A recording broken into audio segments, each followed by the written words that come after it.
All right, StreamYard says we are live, so good evening, ladies and gentlemen, and welcome to another episode of the Wrestling Show. So far, we have with us two kingpins. Well, one kingpin and then one kingpin out walking the dog. So, that's it. How you night, kingpin? I don't know if my mic open. Yeah, you broke up a little bit there. Can you hear me now? Yep, I hear you now. Uh, this won't. I won't be out here long. I hope. Yeah, no problem. Doggy's got to go bathroom too, right? Yeah, yeah, but he could have just went in my homeboy's bedroom. That'd have been fine by me. hmm Well, on that note, it's been a slow week this week, really, in professional wrestling. There really hasn't been too many big news stories. The only really big news story this week happened last night when they put what was supposed to be the main event for tomorrow night's Hell in a Cell pay per view on SmackDown. The main event tomorrow was supposed to be Roman Reigns defending the Universal Championship against Rey Mysterio in the match that the pay per view is named for. And instead, that was on SmackDown. They basically gave away the what was supposed to be tomorrow night's pay per view main event for free over broadcast TV last night, which was a weird decision. Got people scratching their heads wondering what was going on with that idea. Well, do you think that it was? Did anybody put out a statement like, "Hey, since times have been tough, we wanted to give the main event away for free"? Because, or do you think it was, "Hey, nobody's buying this stupid pay-per-view, so we got to try to entice them in here somehow"? Well, I don't know if either one of those really would apply too much if you think about it, because pay per view is with WWE has been a dead thing really anyway, because pay per views are either were on in the past were on WWE Network, so you were getting them for along with the network. You're paying $9.99 a month, and you're getting the pay per views plus whatever other programming they threw up on the network. And now they're moving all that to Peacock, so you pay your $9.99, and depending on your cable package, if you have Comcast, you don't even pay for Peacock. You get that free with your cable service. So as far as WWE is concerned, the typical pay per view model isn't really in place anymore. Anyway, very few WWE events actually get pay per view buys for that reason anymore. So I don't see that as being what they were trying to do. And it just the other, man, I don't know. I don't know if they're trying to, because they're still trying to make money, and you don't. If I don't. I just maybe, but I doubt it. Well, what would have made more sense is if they were trying to be like, "Hey, we're trying to help people out because it's been rough and the economy." If they'd have put two of the minor cards, and you'd still want to save the pay per view because why buy the pay per view if I've already seen the main event? Yeah, and that's exactly what it did. And they put the main event on. It was like, Well, wrestling's got a problem, and it's pretty. I mean, it's the same thing for the past 20 years. They've tried to switch it up by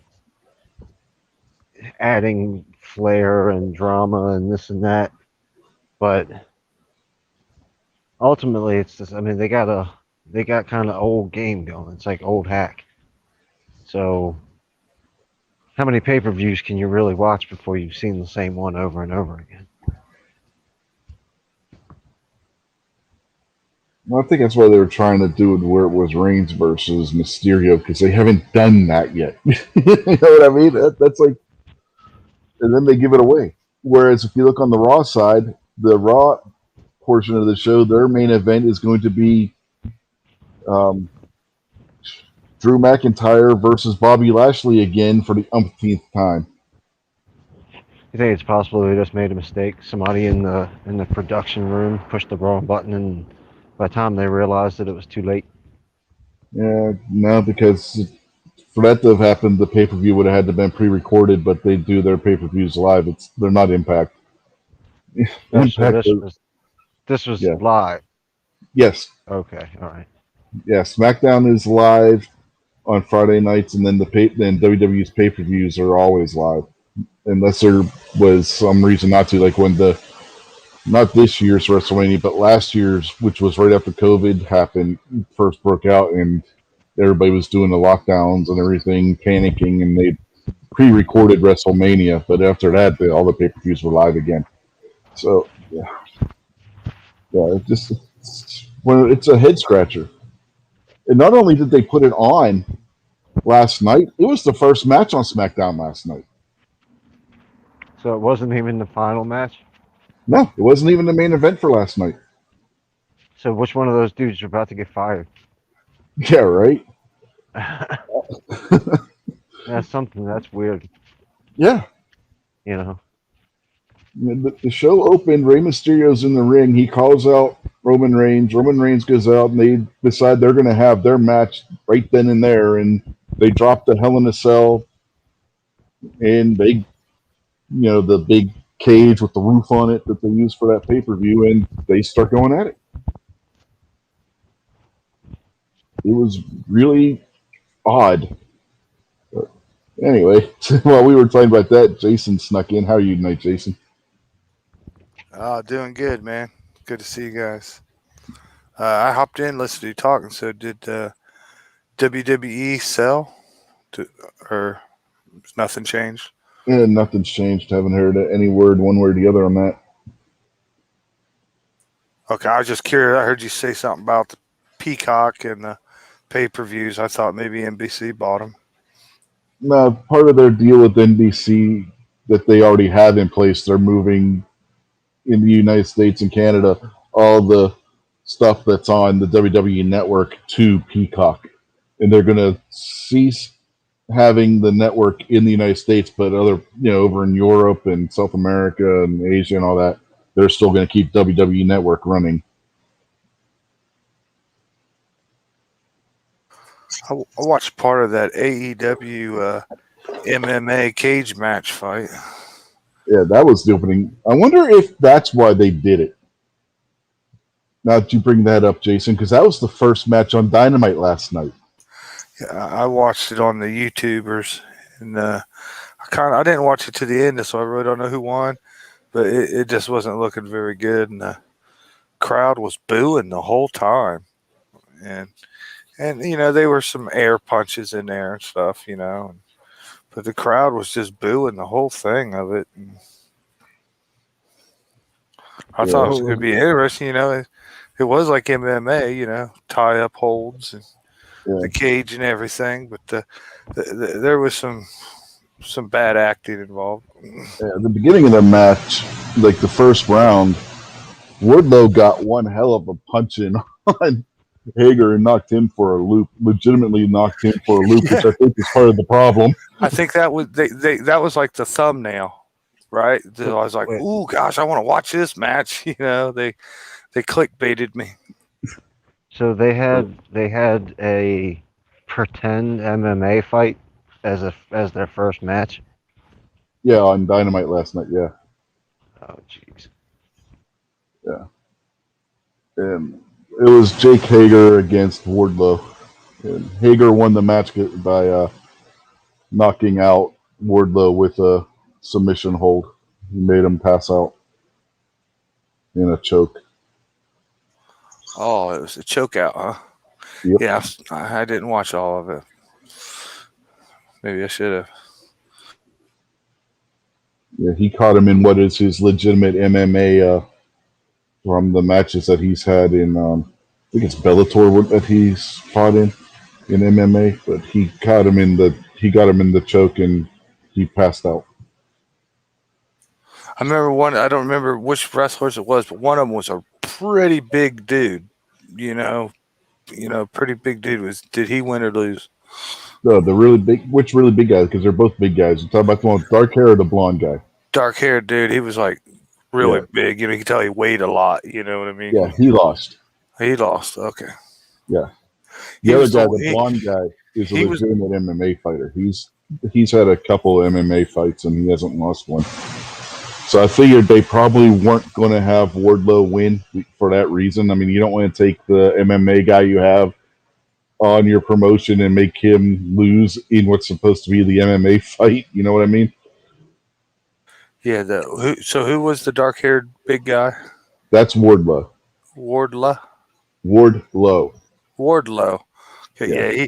He was the one that was throwing the big air punches. Yeah. And he caught Hager with one of them and knocked him for a loop. I mean, he legitimately laid into him with that one punch. Workman's comp. Yeah. At the end of the match, Hager's face was swelling on the side where he caught him. He caught him good. He wasn't ready for that.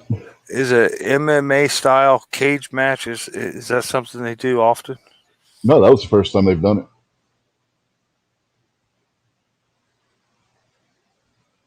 That was part of the feud between the Inner Circle and the Pinnacle.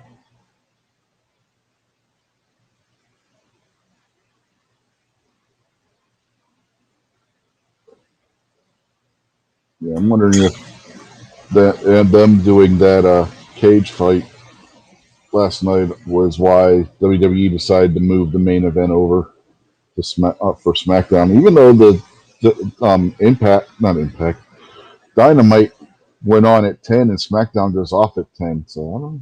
Maybe they're trying to compete that way. I don't know.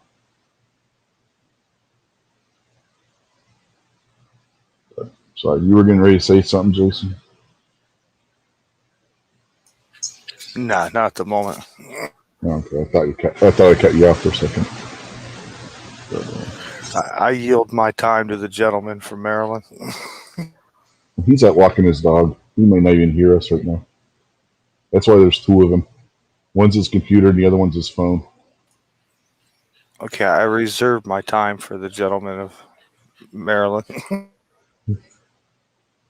Well, it's gonna be quiet if we do that.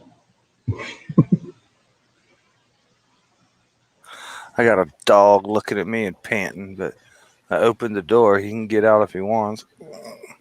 Yeah, I didn't notice he's hogging up the fan. Kingpin must not be able to hear us or something because he's not responding. Squib just joined the chat. Buck's out there. Yeah. And Stacy. Dead Horse. Dead Horse. Yeah. Surprised MKJO's not out there yet. I just explained why there's two Kingpins. The one without his avatar is him out walking his dog using his phone, and the other one's him logged in on his computer waiting for the one that's using his phone to get back home.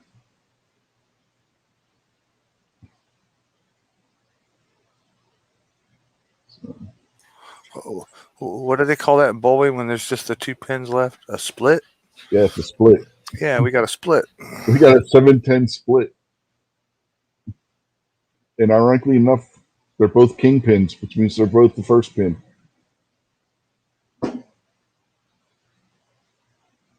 That's odd, isn't it? How do you get a 7-10 split with the Kingpin? Must have just nicked one of them. Well, there is only one Kingpin. The Kingpin's the very first pin.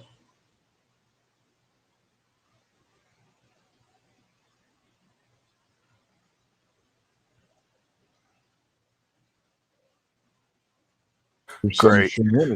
My dog just went outside and left the door open, and now the air conditioner kicked on. He doesn't know how to save money, I swear. Yeah. He thinks you need the air conditioning the outside. He thinks it's too hot out there.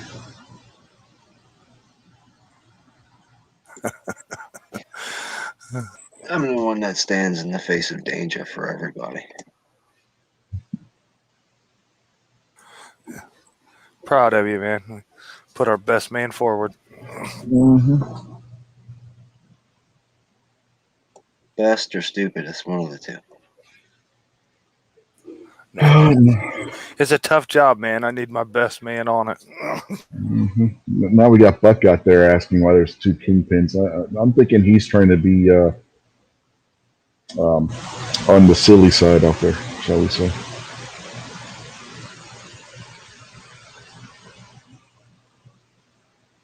Apparently, Stacy and Snob aren't home yet because she says she's ready to see the Beagle. So I guess they must still be on the road. Oh, I bet that little dog would be happy to see him. Oh, that little dog's gonna go nuts. Hopefully, they got piddle pad or something. I know when we would go away on vacation or something, we come home. Oh boy, the husky shepherd mix we had, she'd be piddling on the floor. It's like, no, stop, stop. She gets so excited she pee herself. Stacy does that to a lot of people.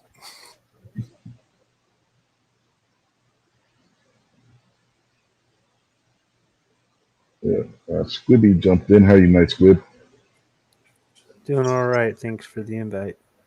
That I, weaseled my way in with.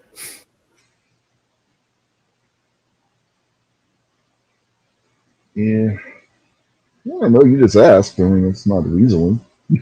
Sure it is. Okay, so Would be. he's turned into Bobby the Brain Heenan here. He's the weasel. Tell Squib like the real quick, short version of the whole main event thing, and see if he can give you like a business perspective of why they might have done something so stupid. They moved tomorrow night's pay-per-view's main event to SmackDown last night without any prior notice, and made it the first match of the night.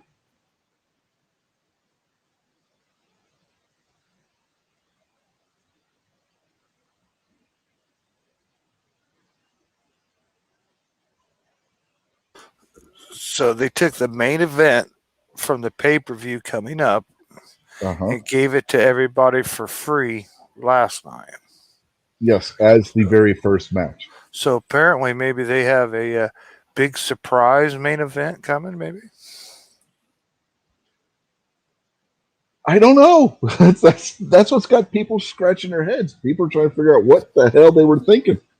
Maybe there was some kind of scheduling conflict or something, and only way for those two to have a match was to have it last night or something.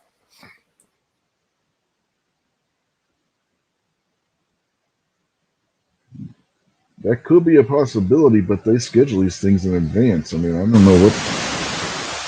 That's what's making it weird. Nobody can figure out what's going on with this one. I saw a little wrestling video today with Kamala, the Giant, and some other wrestlers. They're talking about it was actually the theme of the little video was wrestlers that went broke, and he was part of it. He said he had a match with the Undertaker, and when they got paid, when it was all done, the Undertaker's check was $500,000. His check was $13,000. Yeah, that happened. That was back before a guaranteed contract, which were started by WCW.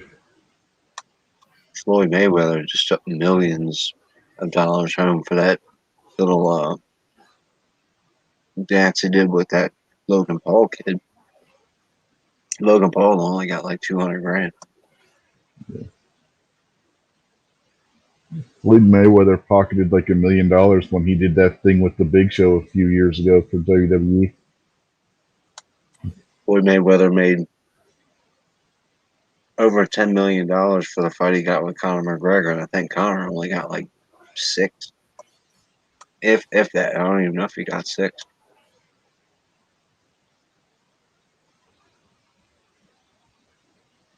Yeah, but in reality, Mayweather didn't get all that money.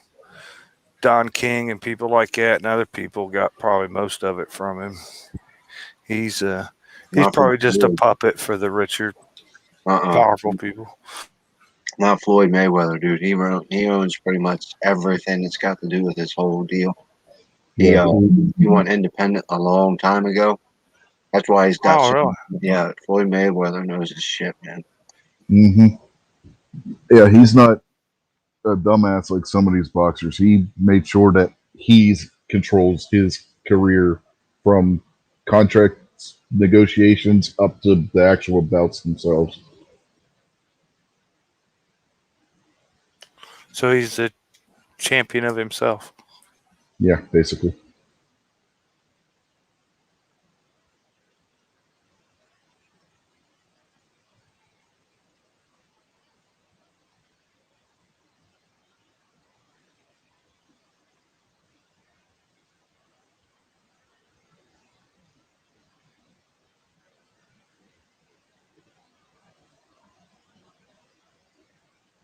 We've been joined by Bernie out there, who's masquerading. We know he's really Bernie Sanders. That's the conspiracy on this show, anyway. Whatever happened to Bernie Sanders? He's in the United States Senate.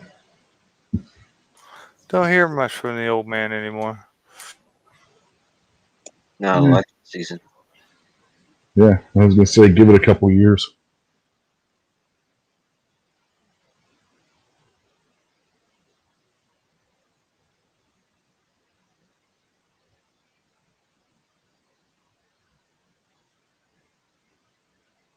Yeah, Bernie says, we hear it time and time again how Vince is an a-hole. Yeah.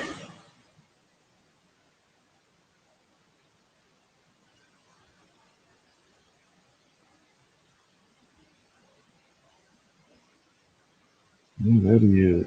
That he can be, according to certain people, depending on who you ask, anyway. Some people like the guy, and some people don't like the guy. I don't know. Who do you believe? It's got to be somewhere in the middle, right?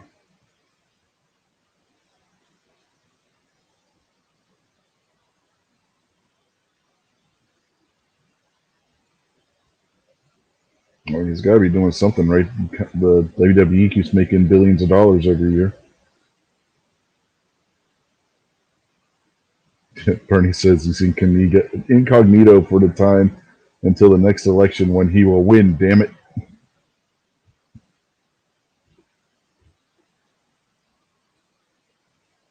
Really, that's what we needed to. If if we really had free and fair elections for their team's top guy and our team's top guy, it should have been Bernie versus Trump. And storybook, it's a free and fair election where everything's cool and it's all done the way it's supposed to. That way you could see, are we going to be them or are we going to be these guys? And just have it out. Let's get that main event going. Yeah, the thing that the people complain about Bernie not winning seem to forget is the primaries don't matter. The primary isn't something that's mandatory. The primaries are at the convenience of the political parties. That's their nomination process. That has nothing to do with actual elections. They can go say put whoever they want there, not hold a primary, and it'll be perfectly legal. And Bernie Sanders the election wasn't stolen by Hillary. He was in on that. I hate it when people say, "Yeah, Hillary stole it from Bernie." No, they sat down and planned that together. Mm-hmm.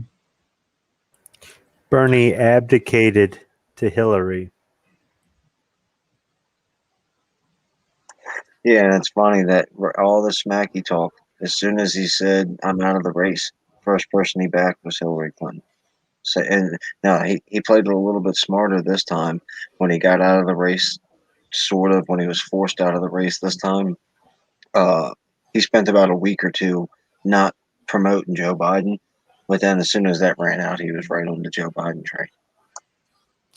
Well, remember Obama didn't want to back Biden for a while there, right? Oh no, he literally called Joe Biden, if you remember, a stupid idiot. Yeah. Well, it's interesting how these people, they've got amnesia, short-term memory. Look, here's the thing. If you go up on stage in front of a national audience and you say things that you're supposed to really mean about somebody else, if you go back weeks or months later and you act like you never said it, it just shows what kind of person you are. Now, if you say, I said that at the time, and then later I found out this, or later I found out that, it could still be challenged as you're just saying this, you're lying to us. If somewhere in between you came out publicly before you had been knocked out of the race and said, I said this in our last debate against my opponent, and I later found out my statements were inaccurate, and I retract those statements, then you might get credibility for having some integrity. But the reality is these people have none. And I don't agree with the people that blindly follow the leader on either side. There are people that Trump is God. No, he's not. No, he's not. And there are people that Bernie or Biden or Obama are God. No, none of them are either. None of them are. And I don't like when I see people out there who have the ability to think for themselves and they simply just don't. I don't know, out of laziness, complacency, or they think they've got to follow the party line. You can think for yourself. You can be critical of the person you support as long as you can back up why you supported them and why you're being critical of them now. Did you see my latest video yet, Squib? Yeah, Exactly. none of them. Yeah. I don't care what they have next to their name. I know you don't like when I say it, but I still look at it as the lesser of two evils. It's not who's going to screw you. It's who's going to screw you less. Well, see, but I mean, that's the whole point of. I understand all that. That's why I try to make it pretty clear. I'm clearly super duper Trump supporter. I'm not making any bones about it. But I'm well aware of the fact, and I've tried to make everybody else understand the fact that this is not about Donald Trump. Donald Trump just happens to be the person that landed in that spot. This is about us. This is about me. This is about y'all.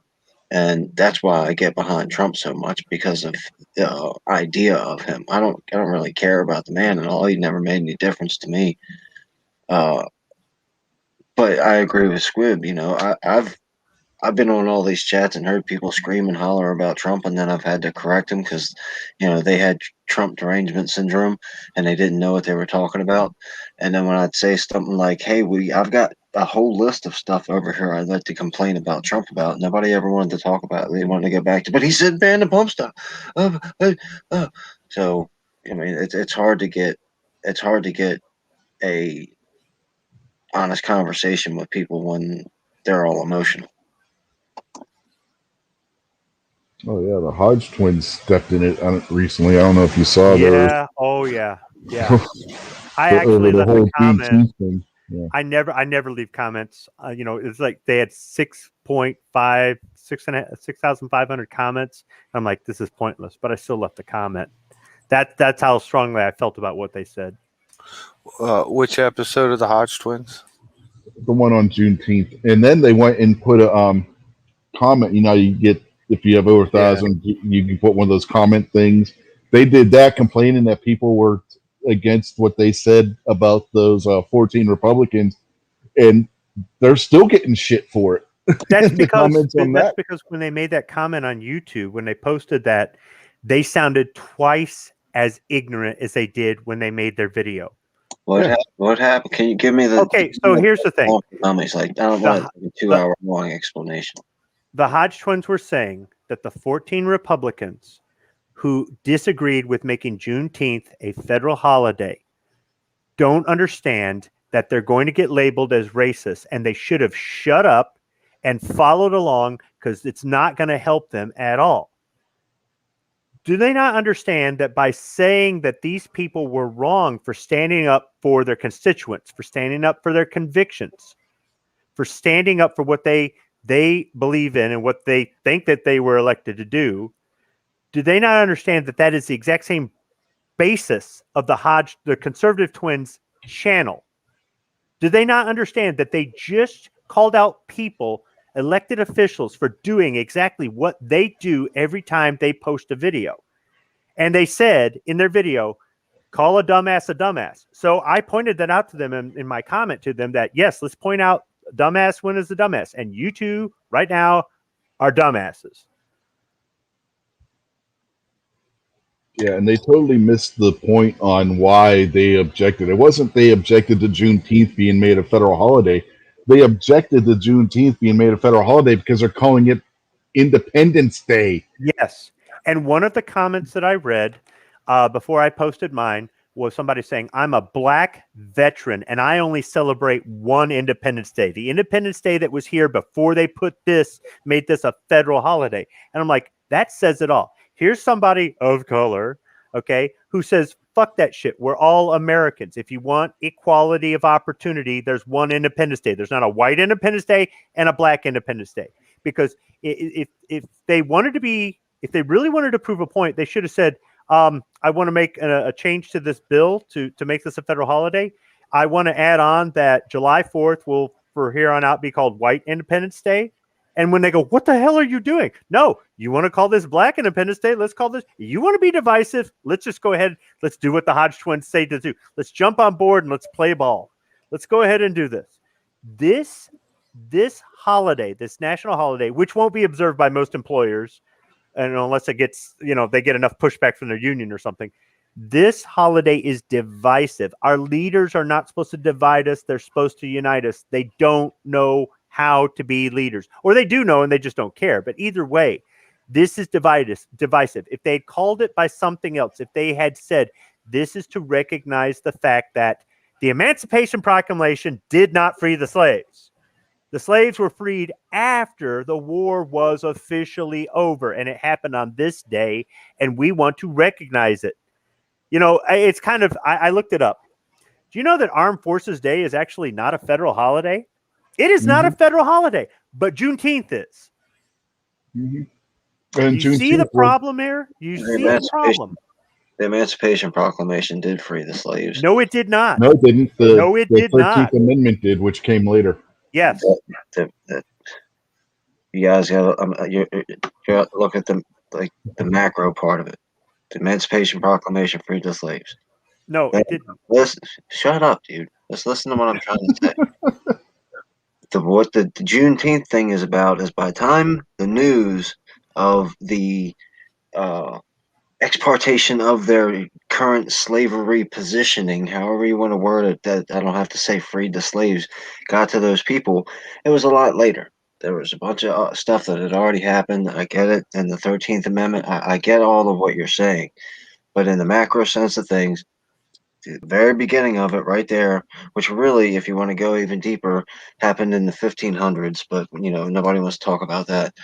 And that's that's where the slaves got freed. I don't care about having Juneteenth as a federal holiday, a national holiday, a global holiday.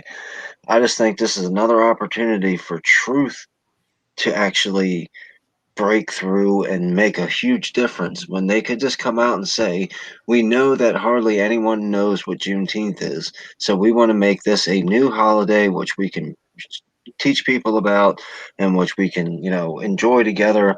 But no, they're coming out talking about this is the time-old tradition that's been happening since all this time, and nobody's ever heard of this stuff. Nobody. I never heard of it until last year. Yeah, exactly. It was only a big thing in Texas and the immediate surrounding areas. That's it, because that's where it happened. It was when the Union Army arrived in Texas and told the slaves, who were owned by Indians, I might add, that they were free. It had nothing, and it was only in that area. It had nothing to do with the rest of the country. We never studied what Juneteenth was. And believe me, my 8th grade U.S. history teacher was a black lady where if she thought Juneteenth was something important, we would have known about it.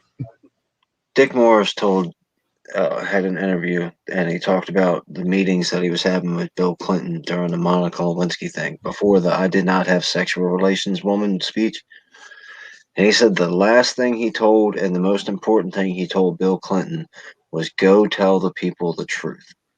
If you tell the people the truth, you will go down in history as a hero. If you don't, if you go lie, you're gonna get busted and you're gonna look like an idiot. And he went out and shook his finger in public and said, I didn't bang that woman. And 30 seconds later, a whole ton of proof came out and he looked like an idiot. And Dick Morris said all he had to do was go out and tell the truth, and he had the world in the palm of his hands. And I'm telling you, in 99% of these situations, the truth would make a much better story, much better front page, much better movie, and it's going to benefit everybody. Yeah, well, to your point, I don't know. to your point about the Emancipation Proclamation, if they wanted to do a national Black Independence Day, January 1st would be the appropriate day anyway.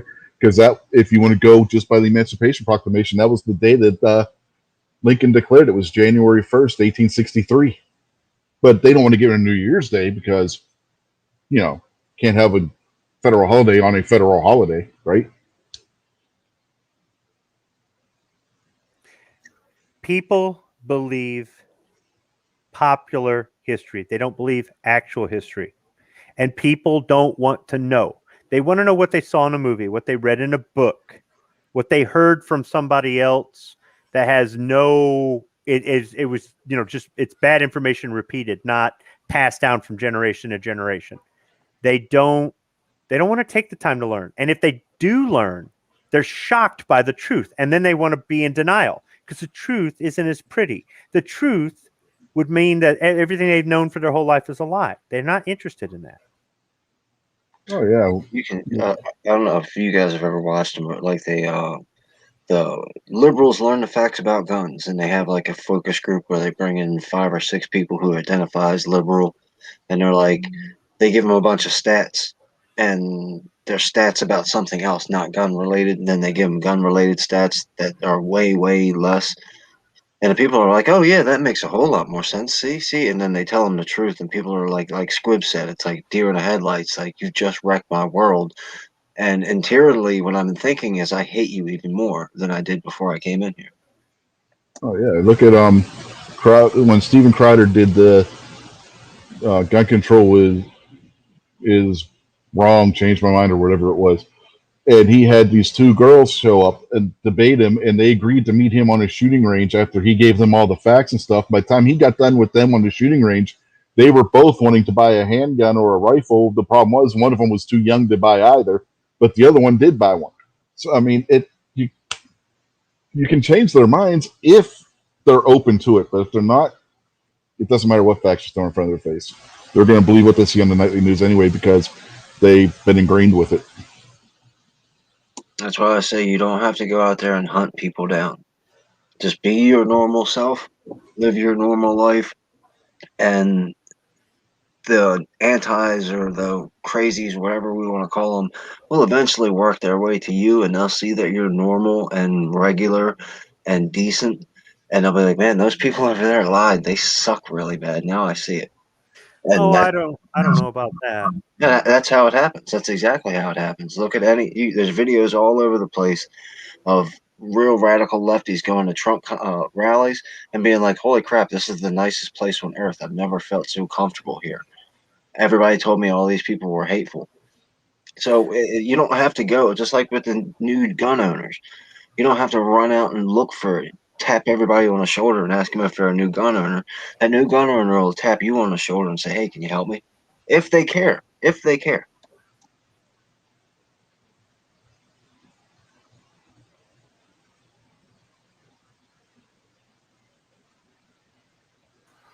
I went to the gun range this evening, and there was a father and a son there.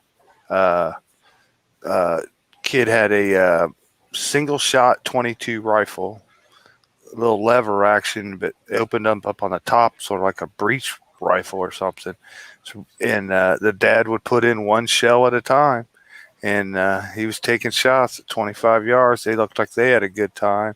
And then next to me, a guy showed up with his son. He was probably, I guess, the 13, 14-year-old range. And he's giving him instructions, new to a handgun. And he was shooting a 1911.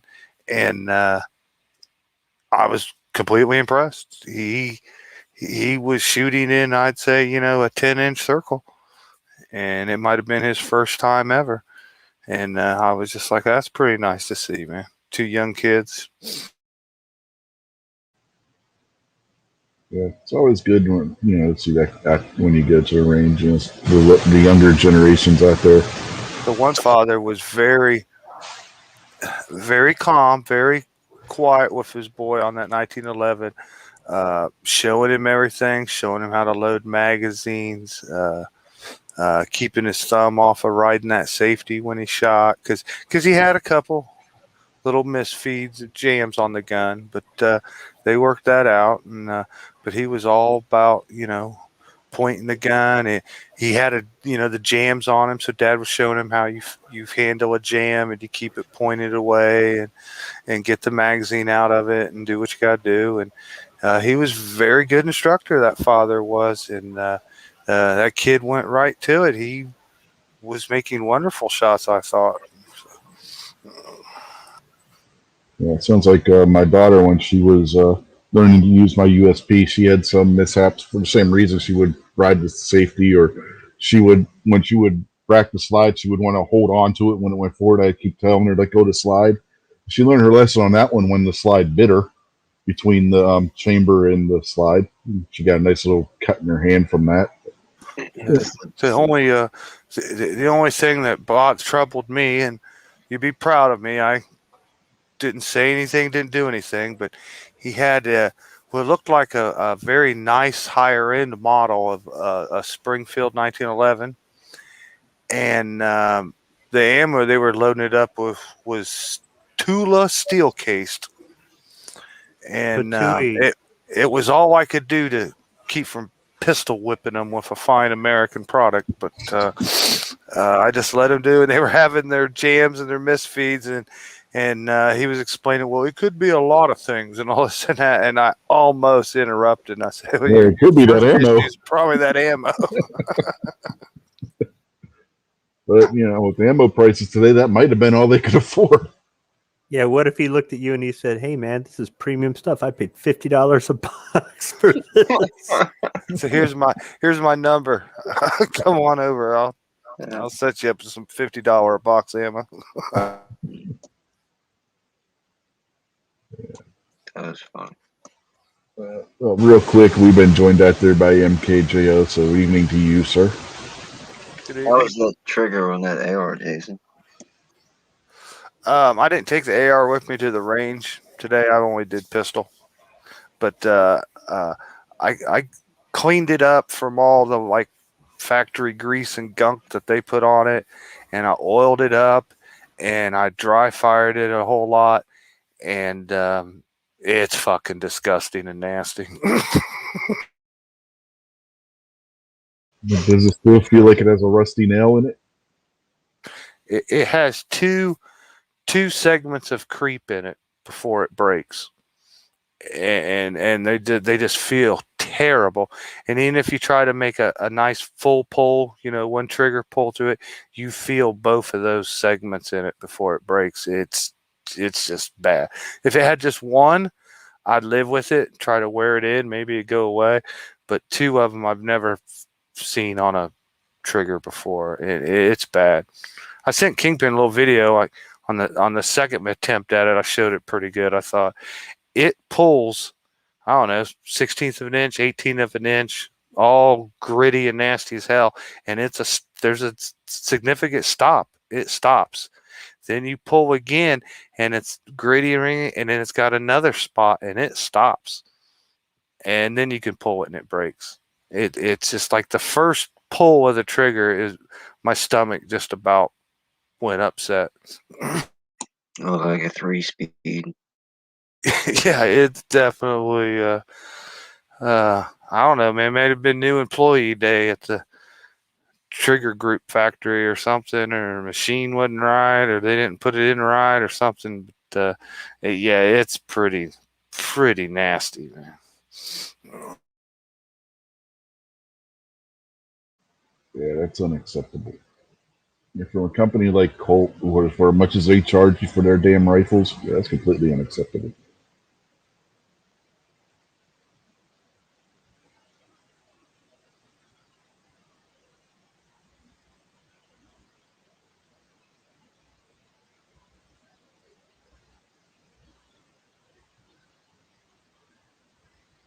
So what are we going to talk about now? Should I buy a 365? Should you buy a 365? Yeah, Yeah. if you got the money, man. It's a nice little gun. They got a couple of different versions at my local, and I think they range from. I'm gonna take a guess and say they range from like 450 to like 650 or something like that. I didn't really look at the prices too much. I just kind of glanced.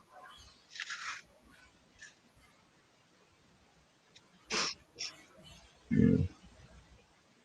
You got the 365. You got the 365X, which is the 365 slide on the XL frame with slide cut for an optic, and then you have the XL, which is the larger grip module and slide. That's also for an optic. They look like they were all three various sizes, like from compact all the way up or subcompact all the way up. What's up, G23?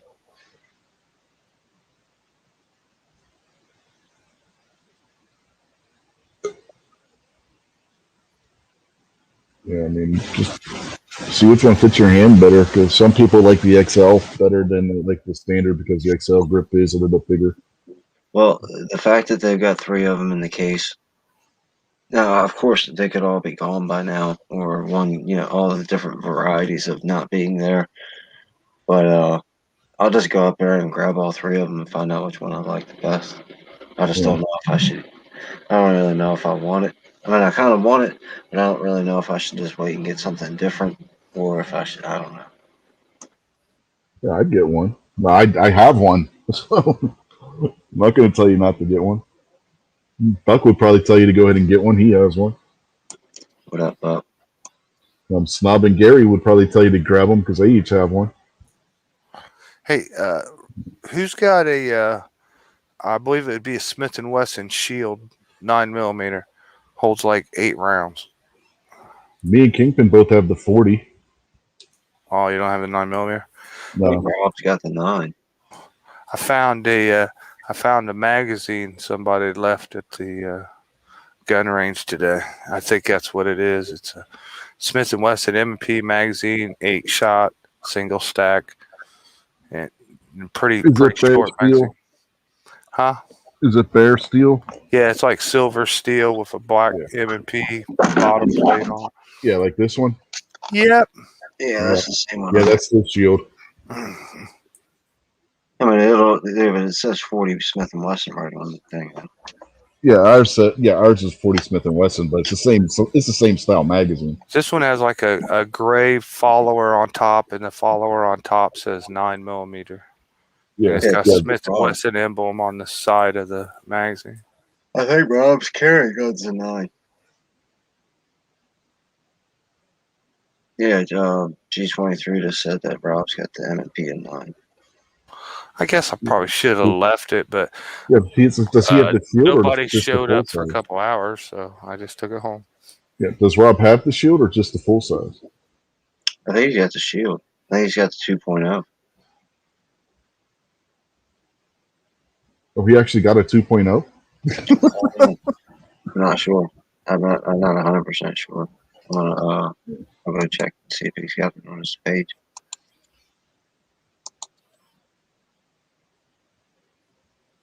I thought my brother could have used it, but turns out he got rid of his Shield, and that's how we got the 380 EZ. Aren't those M&Ps all the same, just like Glocks?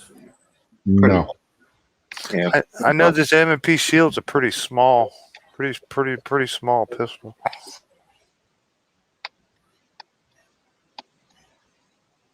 Yeah, he's got the shield. Okay. Yeah, it doesn't matter if it's the 2.0 or the first gen. The magazines will work in either one of them. Yeah, it's 9mm. Yeah. Do You guys get a they hold of Rob? And, call it an M&P 9, an M&P 45, an M&P 40, or do they use odd numbers that don't no, they correlate just to the call it by the caliber? caliber. They call it by the caliber. So, okay, not like an M&P 43 is a 9mm or some weird crap. No, nothing. No, they don't. They don't do the Glock thing now. Now, like Rick has got the M&P 45, and then the only other thing that would change in the M&P lineup would be the EZ and the Performance Center crap. Yeah, But but like that all all comes the rest after. of them just call by the caliber. Yeah, well, even then, the EZ and the Performance Center, that all comes after the caliber anyway. Oh, The yeah, technical right. name for the Shield is the M&P Shield 380 EZ. Right, yeah. They just had a couple more words.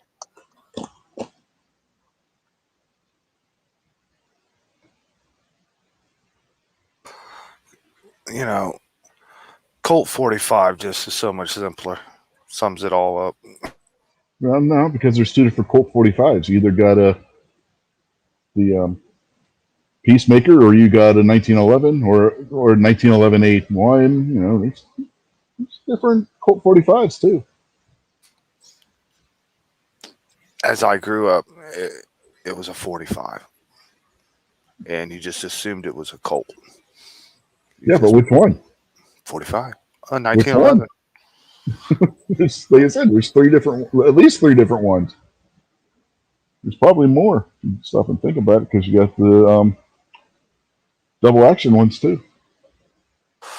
I never called a 1911 a 1911 in my life till I started hanging out on YouTube. My whole life it's just been a 45. I've tried to explain to some of these guys, like, how the layman's are trying to understand some of this stuff. And I've only come to the conclusion because, hanging out with Travis and Squib and Rich, I mean, these guys know how much tension the spring in the magazines got from 1948. It's hard to keep up with them sometimes, man. So I get where you're coming from. I didn't know any of that stuff either. These guys taught me all that stuff. Okay, so Kingpin, I didn't start off that way. I started off sounding like a moron. When I started getting corrected by people with more knowledge than me, or I started learning more about them, that's when I started using more accurate terminology and becoming more of a stickler for hearing it from other people myself. Yeah, I didn't mean for that to come across in a negative way. No, you didn't at all. You No. didn't at all. What I'm saying is that if you started off not knowing the difference between a magazine and a clip and calling a 1911 a Colt 45 and stuff like that, that's normal. It's when 20 years later, you know the difference. Hell, 2 years later, you know the difference, and you refuse to call it by what it is. That's where you look kind of like a moron. Yeah, it's like the old video that they had on the Iraq Veteran 8888's channel, where Barry was talking about the different calibers and everything. You walk into a gun shop and you ask for 9mm, they're generally going to know which one you're talking about. But what if you're looking for a 9mm Largo and they give you a box of 9x19? That's not going to do you any good. You need to know what you're buying and whatnot. Now, see, something like Colt 45, World War II veterans called their 1911s Colt 45s. They didn't call them 1911s. There are other things that, people with experience, there are older veterans that still call a magazine a clip, even though they've read the military manuals. They know what it's called. They had to call it a magazine when they were describing it, whatever it is. There's old slang that's out there. It's when you have somebody that's learning stuff and they know the difference, or even if somebody tells them and they go, well, I don't know, I've always called it a clip, and then they look it up and go, holy crap, I've been calling it the wrong thing my whole life, and they go, well, whatever. I mean, and you might say, well, you do the same thing with Garand. Yeah, I suppose I do, but it's always been it's a Garand rifle. John Garand invented it, but it's a Garand rifle. That's out of tradition. So you could say, well, I still call a magazine a clip out of tradition. I'll argue that that's not. I guess it's just a matter of opinion. Yeah, my grandfather always drummed it into us. A clip is a tool for loading a magazine. That's the way I was. Where did that come from? Why did they start calling it a clip when they were magazines to begin with? They weren't magazines to begin with. Yeah, it's Hollywood. That just or TV, popular culture. I think just like Squib was saying, came up with a slang term for it, and it just caught on. No, it's actually a historical thing. Why would the masses call magazines clips? So historically, military rifles were loaded with a clip, an en-bloc clip, and then later a stripper clip. When the military went away from that term stuck. They were calling it, even though you put a clip into the magazine, the internal magazine, and later an external magazine, that term clip stuck. So it's just like calling smokeless powder or black powder gunpowder. It was never called gunpowder, right? It was either smokeless powder, semi-smokeless powder, or black powder. Well, gunpowder is a term that's stuck. It's not an accurate term. It is absolutely an inaccurate term because there are differences. Just like if you called all smokeless powder cordite, that's a very inaccurate term, right? But there are old historical terms that have stuck. And when you've got people, especially people that are conscripts in the military, these are people who don't want to be in the military, maybe they're not educated, whatever it is, they've got this terminology and they pass it down from generation to generation. Some stuff passed down from generation to generation holds some truth. It's not textbook history, but it's real life history. And there's other things that are passed down from generation to generation that are fiction, that are slang. And you need to be able to differentiate between the two. So originally the military rifle, I don't say originally, at the time that they started going with cartridges and repeating rifles, they started loading them with clips. And when they went to detachable magazines, they had been, look at the M1 Garand, it's an en-bloc clip. So you see how that could very easily stick, even though you put the clip into the magazine. It's just the term for that thing with cartridges in it, just like people call cartridges bullets. They're not bullets, they're cartridges. The thing with cartridges in it that you put in the gun is a clip. Well, this has got cartridges, yeah, but that's a magazine. But it's got, you see what I mean? Yeah, Squib's exactly right. That's where it came about. I learned clip from TV shows. I learned magazine in the Marine Corps. Yeah, that's what I would think is most, going back to John Q. Public, Cheeto Man sitting there watching TV, just, waiting to go to work the next morning. Probably heard clip a million times on his favorite police show or lawyer show or whatever he was watching. But before that, Grandpa, who was in World War II, called it a clip. Right. Great-grandpa, who was in the Great War, called it a clip. Great-great-grandpa, who was in the Spanish-American War, called it a clip. Right. That's pretty cool, man. Yeah. Going back to 45, not only is there multiple different guns that are 45, you got multiple calibers. You got 45 Schofield, 45 Colt, and 45 ACP. And think of it like this too, and you'll pick up on this one, Rich. They used 38s on the Moros, and because they were hopped up on drugs, it wouldn't put them down. So the 38 Special is obviously an underpowered cartridge. The 38s that they were using on the Moros weren't 38 Specials. Nope. They were 38 Colt with black powder in them. Entirely different round. Yeah. 38 Colt was known to be an anemic round. Right. But the average person doesn't even know what a 38 Colt is. Doesn't even know that there were 38 caliber black powder cartridges. Doesn't even know what a Moro is, or let alone the Spanish-American War. So they hear 38, and what's the first thing they think? 38 Special. Well, not even the same thing. And that's why understanding the history gives you the knowledge. And when you have the knowledge, you can pass it on to other people, and then you can dispel the myths And then you can kind of create a situation where now someone has more interest. Wow, there's more to this than I thought. Yeah. It's just like if I put a bunch of Milsurp rifles in front of you, Kingpin, you might look at all of them and go, they're wood, they're steel, they're old, they all look the same to me. The same way I look at every Glock, right? They all look the same to me. But I could sit there and point out each one and tell you what country they're from and what's different about them and what year they were in service and stuff like that. It's just a matter of being around it enough. It doesn't mean that you have to know the same thing I know to be an expert. You know what you know, or you have the things you're interested in, and there's nothing wrong with having a certain thing that you're good at and sharing it with other people. That's what I liked about the firearms decks that I got from G. I think I got the Inventors decks, and making those videos and stuff gave me an excuse to study out some of the stuff. And Squib helped me a few times. And one of the things I found super interesting that I had no idea was going back to cartridges. They used to be made of paper and skins and all kinds of. They didn't just automatically have like a brass or a steel case when they started shooting projectiles, as opposed to like the lead balls and stuff like musket rounds and all that kind of crap. I thought that was really. Yeah, I thought the firearms inventors deck was interesting, but I didn't like the fact that at least one of the cards was historically inaccurate. I would think a little bit more research would have been put into them, but I think in general, though, it's something that'll pique somebody's interest. I mean, it was well enough for me, but I also had the interest in finding out some of this stuff. So I still flip through the deck and look up at one of the inventors on the internet and study it out still.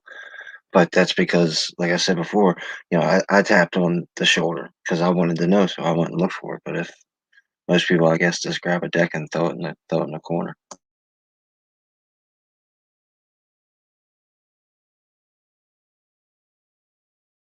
And see, what people don't understand is how these cartridges came about, or how metallic cartridges even came into existence, or clip loading repeaters, or bolt actions, or straight pulls, or self-loading guns, or just all of these different things. There's more to it than killing people en masse.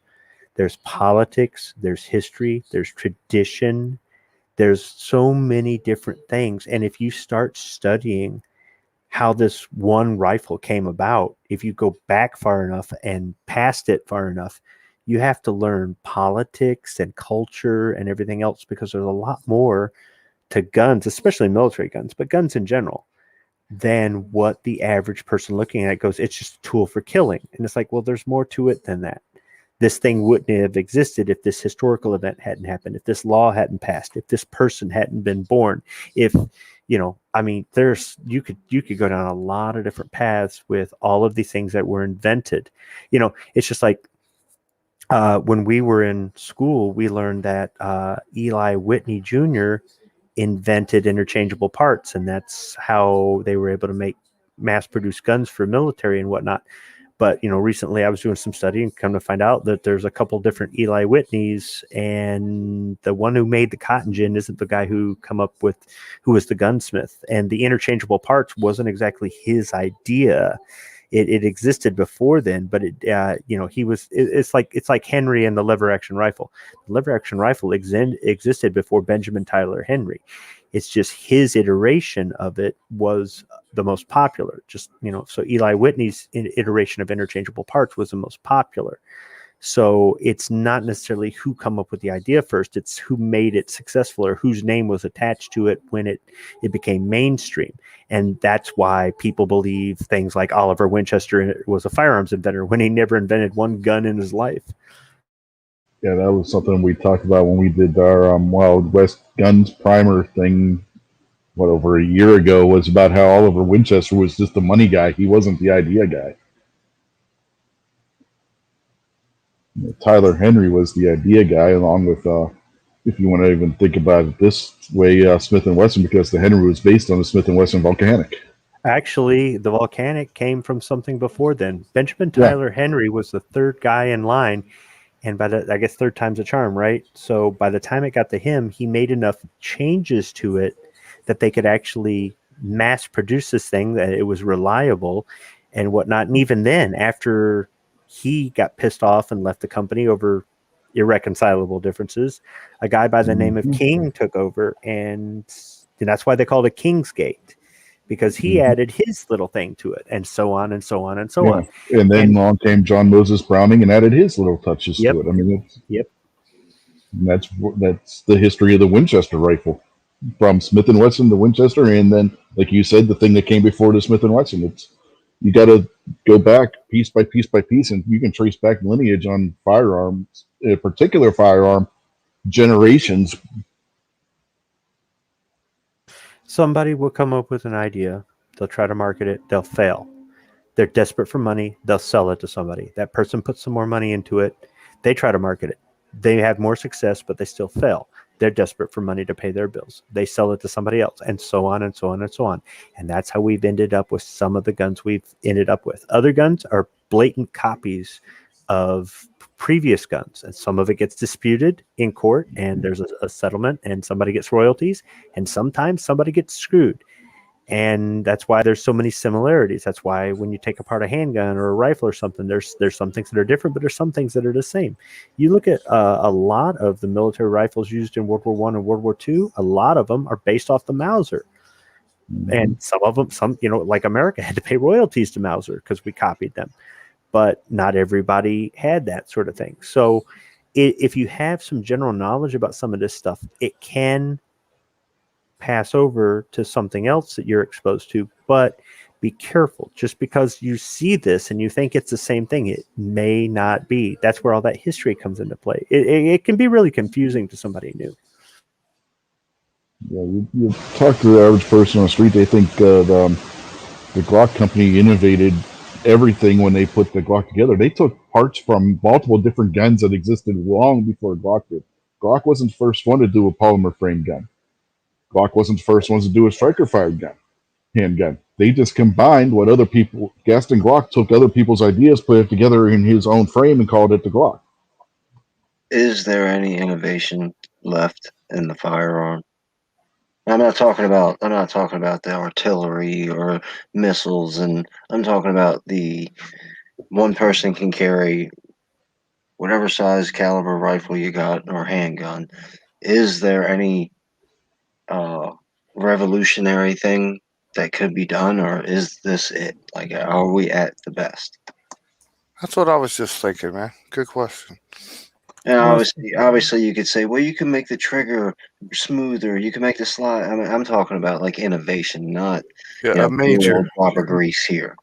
innovation, like what practically could replace the AR-15? You know what I mean? What platform? What new thing could be the next gun everybody buys for 70 years? Plasma rifle in the 40-watt range.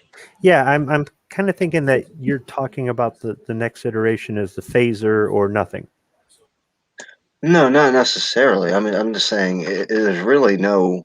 It's based on really, I guess, it would be your imagination or your prediction of the technology of physics and science and stuff like that. So there's really no wrong answer. And if I think phaser would probably be more along the lines of ammunition, because you got to figure out how to generate the laser, displace it from the firearm, and then get ready for another shot without killing the person holding the gun or vaporizing everything around you. Okay, so if I was to look at military history as my guide for what to do, I'm the firearm or ammunition manufacturer and I want to go to the next step, I would put my investment in ammunition. And this is the reason I say why. They came up with a bunch of overpriced fighter planes for the military in the 90s and early 2000s. And not just us, but other militaries. And everybody has scaled back or canceled their orders for them because these things cost $1 billion. They cost more than that to fly. And you could take a 1960s fighter plane and put 2020 weapons on it, and it will perform just as well on the battlefield in the air as that wonder fighter for 1/1,000,000th of the cost. And you go, yeah, but it's 1960s technology. You don't need anything more than that to get the thing up in the air, fly at Mach 2, and reliably land on the ground and be easy to repair and maintain. The weapon systems, okay, the fire control that directs the weapons, that sort of thing. If you put modern radar, modern sensors, modern missiles on an old airplane that can do Mach 2, maybe you tweak the power plant a little bit so you get to a little bit better fuel mileage when it's cruising. You can do that for the cost. You could redo your entire fleet of airplanes, rebuild them, and bring them up to speed for the cost of one modern supersonic fighter. I'll take you one step better, Squib. We're still using the B-52, and those are from the 50s. Right. But the ordnance that they drop is different. The sensors that they have on them are different. Yeah. The power plants are more fuel efficient. So if you can take that 1911 and find a way to maybe get more life out of it, or 1911 and make it lighter, but still as strong. If you can make that 1911, or you can put the ammunition in that 1911 that, say you've got the velocity of a 9mm, but the hitting power of a 45 AARP, or what have you. Some innovation in that sense to a reliable platform. If you could take that AR-15, I mean, look at what they're doing with all the uppers, right? And the optics and all the other stuff. You can put pretty much, they're saying we're going to take a standard AR-15 lower, make a cartridge that will fit in the existing mag well, and we just change out the upper. In some cases, you don't even change out the bolt, right? And that's the innovation. That's the real innovation. And it's the same thing as taking that 1960s fighter plane that'll still dogfight and fly at Mach 2, and people with a high school education can repair it, and just putting an AIM-9X Sidewinder on there. Yeah, I mean, you get one of those ARs that have the quick change barrels. You just change the barrel real quick. You don't even have to change the whole upper. You just swap out the barrel in the fore end with a twist. Yeah, I think they're kind of maybe hitting the end of the refinements for the AR rifle, but I think every manufacturer's got a successful pistol. Every major manufacturer, they have successful products now. I don't think they need to reinvent the wheel and then have a product competing against theirs. I kind of see more of the future like what's been happening. I think they're just going to start focusing even more on like red dot technology, and different type of sights, till someday we're just like, it'd be as normal to have an RMR plate on the top of every single gun as it did the regular sights, you know what I mean? Movable sights. I think they'll just all keep pushing that because, you can't get left behind if all the other companies are in on it. You got to get in on it, and stuff is just getting better as each generation goes along. So, yeah, as far as the firearms themselves, if we look at what in Star Wars are referred to as slug throwers, which would be the guns we have now, I don't know how much more refined they can actually get into the handguns and rifles and shotguns and whatnot themselves, where you would have a super big innovation on that front. Innovation, like Jason's going to say, is going to come in accessories, and like Squid was saying with the ammunition. If they can perfect the caseless round, that's going to be a big innovation.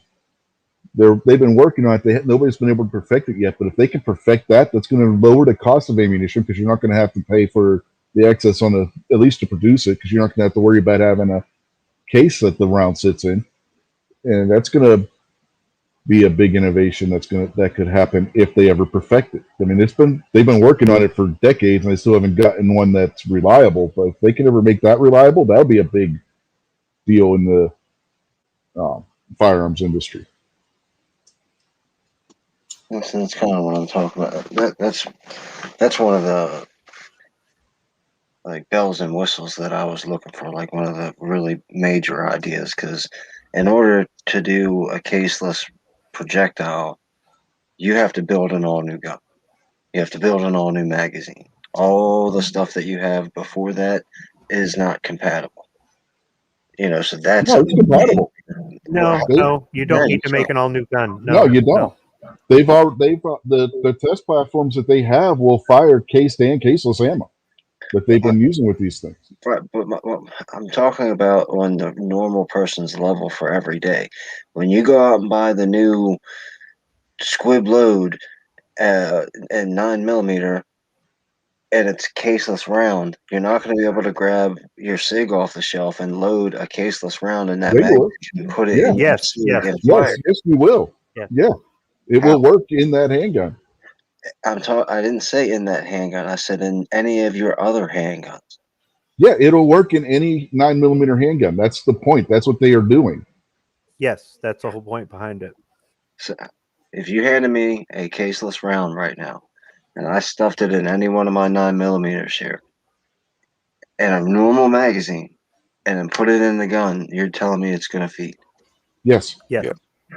Okay, so what's the point of having a case, the giant magazine? Like, what about all the space left in the You're magazine? thinking of a caseless round as simply the bullet itself. He's talking about something where the entire case burns up. Everything goes. Case, primer, powder, everything goes. The only So thing you- that comes out is a bullet out the barrel and nothing ejects.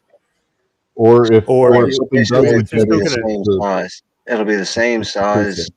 It'll just be a biodegradable, if we'll say it that way, a biodegradable case, quote unquote. Like a Tide Pod bullet. Yeah, I got everything's Sure, it's I'll all give you that, self-contained sure. without. Okay, you got your standard bullet. Okay, all right, you got your standard bullet right here. With the caseless bullet, it's the bullet that's the same size as the case itself. The That's powder and everything goes inside the bullet, and got it. you have your little. This is what they've been working on so far. You just have the case head right here. It's just a little disc that sits on the back of that, and that's what holds your primer. And if anything, that would be what kicks out. There have been other designs where they don't even have that, where that would be plastic that would just poof once the bullet's fired. Now, And you don't now even I have see that what you're eject. talking about. I was taking the case completely away. So until Squibby said that I was getting it wrong, now I see what you guys are talking about.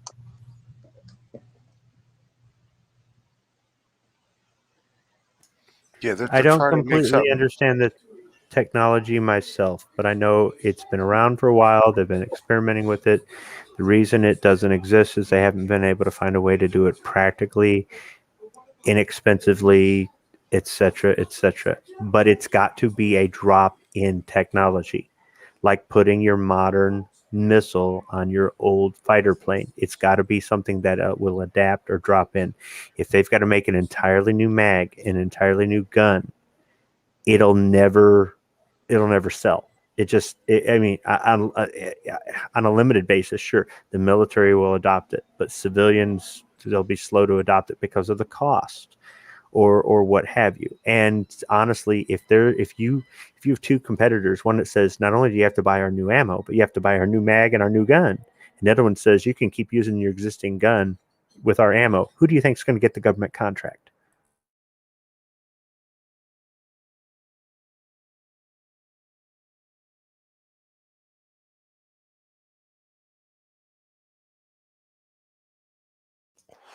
I believe, like, isn't the government testing plastic cartridges right now? Yeah, they're testing polymer cases for cartridges, and there's already polymer bullets themselves that come out of the round. So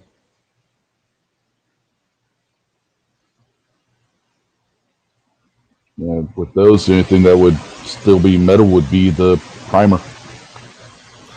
I was just thinking this evening, one of the prettiest things I've seen in a long time was picking up fresh fired brass off the ground. Yeah, the downside to the polymer cases is probably not going to be reloadable.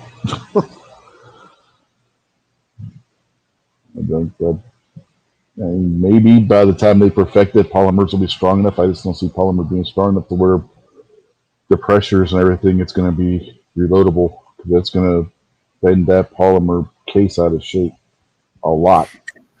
And see, that's just it. You have to make it strong enough to work with the existing powders, the existing projectiles, work with the existing pressures.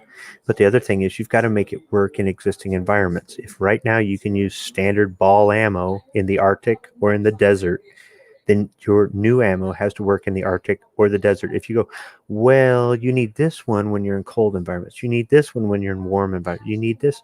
Nobody is going to have that in their inventory. They're not going to try to work up a system where because if you screw up and give the wrong thing to the people in the field, they're going to get dead fast. So you have to have something just as reliable as what currently exists. So you have to make it for the same cost or less. You've got to make it environmentally friendly. You've got to make it moron proof, because you're talking about people who are not exactly the smartest using this stuff. And you've got to make it where it does everything it does right now and more, or else what's the point? Yeah, I mean, perfect example of that is the guys that were issued Schofields and got 45 cold ammunition. Didn't work too well. What about how you load your black powder revolver, Squib? Because those don't have cases in them, right? What's that? When you load your cylinders for your Lamat and stuff like that, those uh, bullets don't have casings on them, do they? No, but I can make paper cartridges. But you have to fill the chamber up with like the boar butter and all that other kind of stuff, and then pack the bullet in there. So obviously, you couldn't do that with a semi-automatic. So that Right. The reason they went to cartridges was to speed up the firing process and to make it more uniform. You can load the stuff in a factory to a uniform load, and you're not going to have as many anomalies. It's a safety thing. You're not going to have chain fires, and you're going to have that speed at which you can load the firearm. At a later point, when they discovered smokeless powder, they realized the pressures and the fact that, literally, like the name says, it doesn't make as much smoke. And they went with that. And if they didn't have metallic cartridges, they wouldn't be able to, I don't really think, in my opinion, contain that level of pressure as well. I mean, I've never heard of anybody taking smokeless powder and putting it in a percussion revolver, even something made of modern metals. I suppose you could do it, but I've never seen it. Yeah, it tends to not end well when people have tried that in the past, because the pressures are just so much higher than what they would have been if they would have been using black powder. Even if you use modern metallurgy, I just don't see any practical point in it. So the metallic cartridge was the next innovation. So I guess the caseless cartridge will be the next, or the phaser, or whatever. But the thing is, you've got to look at the cost. You can use that AR-15 receiver, lower receiver, as your frame, and then you just build whatever around it. How are you going to, as the inventor, come up with a way to make a new lower receiver that'll use everything that's already out there and all the new stuff that the AR-15 receiver can't, and still be able to do it for the same cost? See, that's your hurdle to get over. Boy, Armorlight and Eugene Stoner, they really created something special, didn't they, back then? Because that AR is totally different than anything else from that time period. They got to go down as being considered geniuses.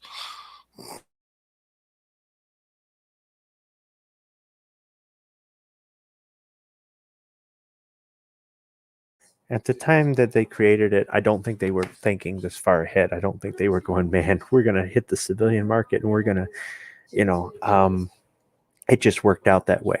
They had a guy who was an airplane guy working for an airplane company, using airplane materials to make the next firearm for the branch of the service that had the most airplanes. This was nothing about the infantry rifle. The AR-15 was invented for the Air Force to guard jets at airfields. Seriously, it was not invented to be the main battle rifle.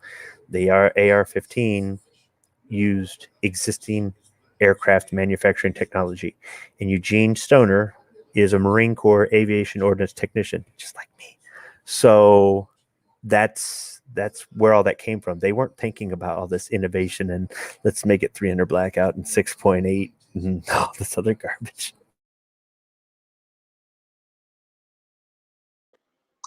It makes you sit back and think, at least me anyway.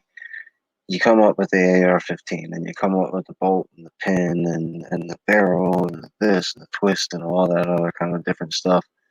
Then you have to come up with a machine that can make that thing on mass.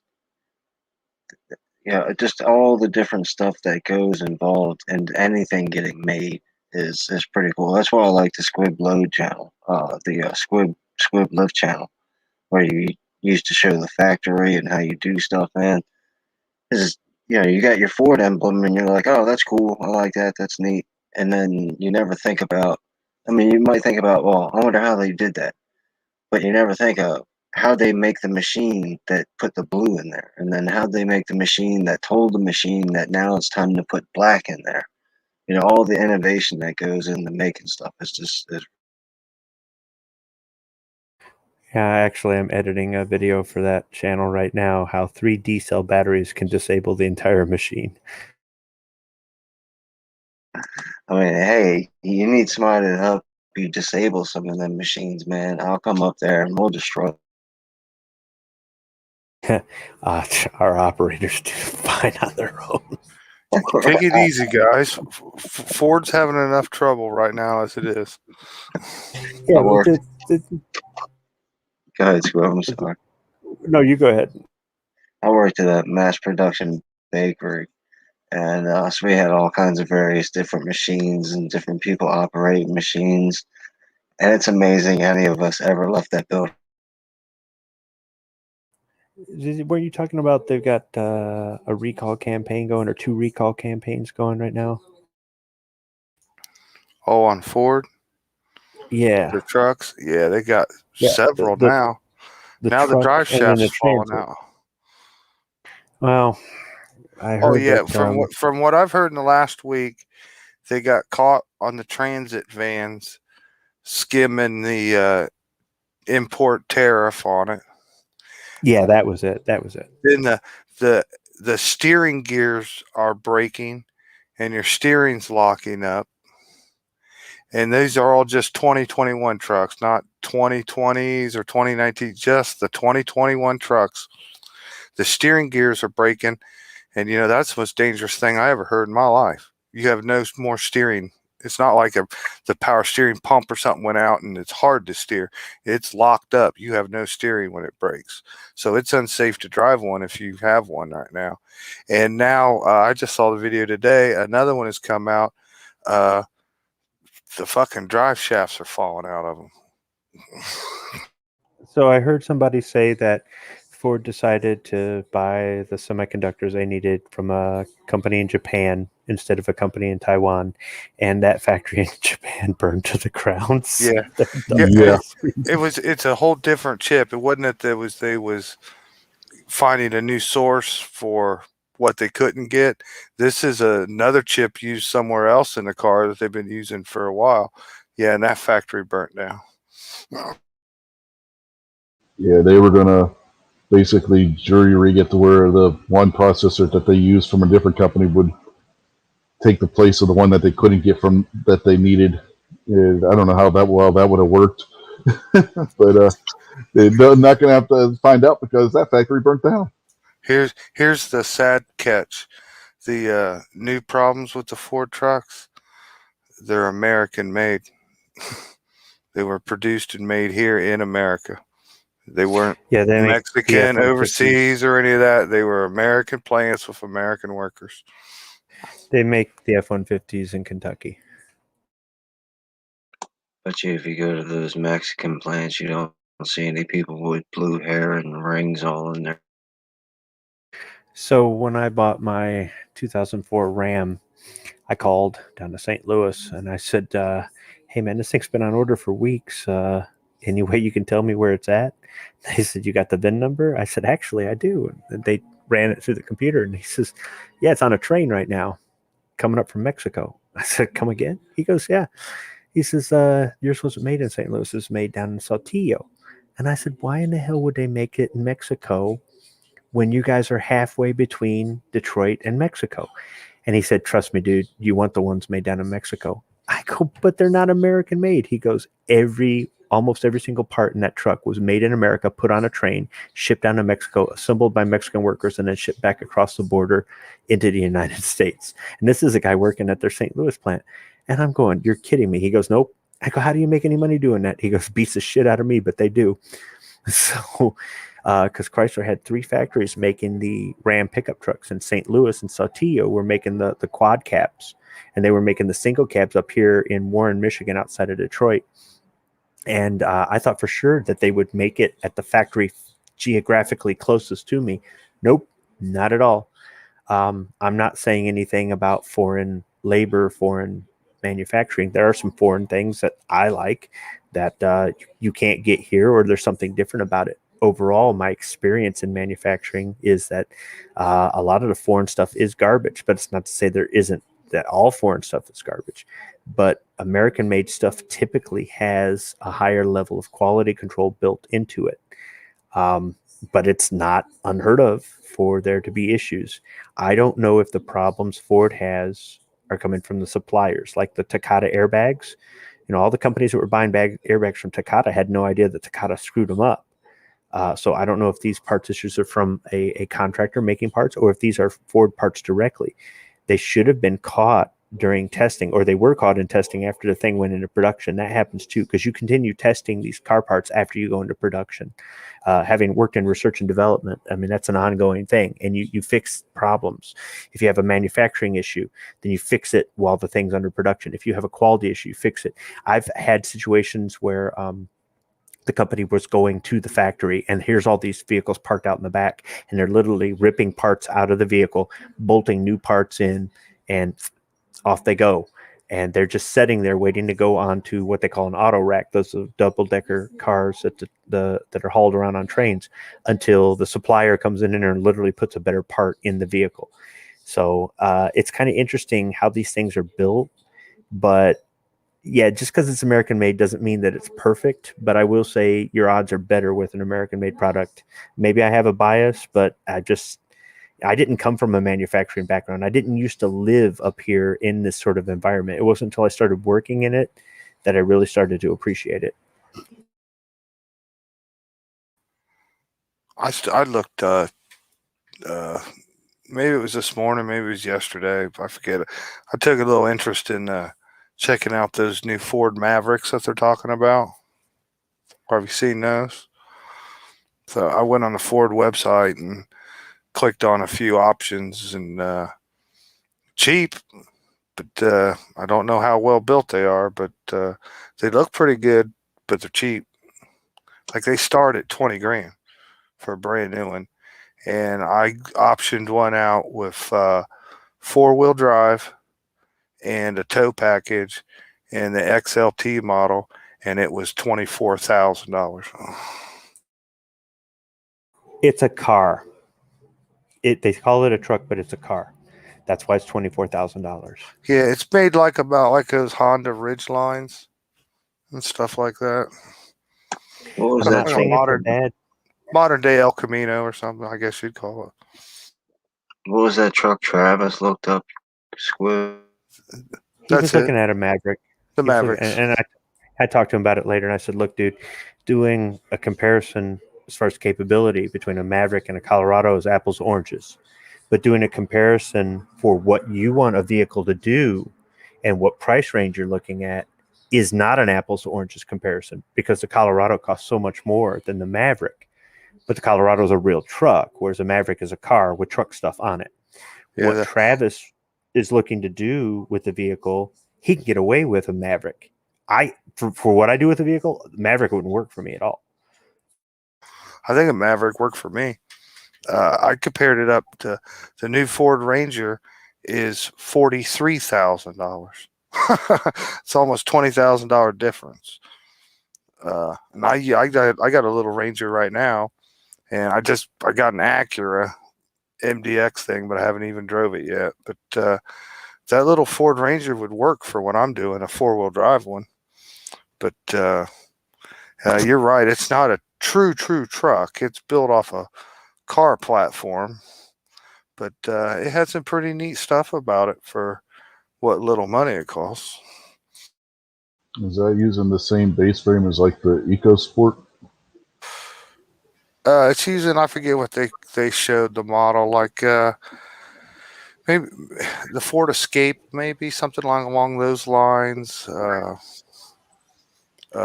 Whatever Ford is still producing there, it's kind of built off of those. It's built, plus it's sharing stuff with like the new Ford Bronco. So here's the thing: when you do that, you get the people who look at the price of a pickup truck and go, I ain't paying that much, but I want a truck to buy your product. The problem is if they try to use it like a truck and it doesn't perform, they're going to badmouth your product. So when you do this, you take a chance on getting that market share that you wouldn't have because of the sticker shock. On the other hand, you take a chance of getting a reputation of building a crappy truck. People who aren't car people don't understand that this is a car. It's a car. Okay. They look at it and go, no, it's a truck. It's a car. But if it works for you and it works for Travis, if you guys don't try to use it like it's a half-ton pickup truck, right, then you're probably not going to have the problems that could come up that could give it a bad reputation. Yeah. But if it turns out that you start using it like a half-ton pickup truck, you're going to find out real fast that it is not a half-ton. Travis should get an SUV. He should get a Yukon or a Suburban or something like that. They list that little Maverick as 1,500-pound payload, and it's only a 4-foot bed, so that's pretty impressive. Its towing was with the tow package, I think it was 5,000 pounds. Without the package, it was like 4,000 pounds. But the 4-wheel drive can only be gotten with a turbo 4-cylinder. The 2-wheel drive one is really just a front-wheel drive one, and it's got an electric hybrid and a 4-cylinder motor in it. If you're looking for something that gets good mileage, it fits in a small space, maybe a little bit better on insurance. I don't know, that may or may not be a factor. And you're more interested in the features on the inside, the little bells and whistles, this will probably be fine. If you start hauling or towing or off-roading or something like that, you're going to be disappointed. So it just really depends on what you want to do with it. For a lot of people, their car purchase comes down to price. And that is the last thing that I think somebody should use as their decision-making process when they're looking at the thing that gets them to and from their job, that gets the kids to and from school, that maybe gets you to and from a doctor's appointment or a court date or whatever the heck it is. But I look at vehicles differently. My vehicle to me is more important than my house. A lot of other people go, no, my house is more important. That's not to say I live in a shack. I don't. But there's a reason I don't have a house twice the size I do, but I drive more reliable vehicles.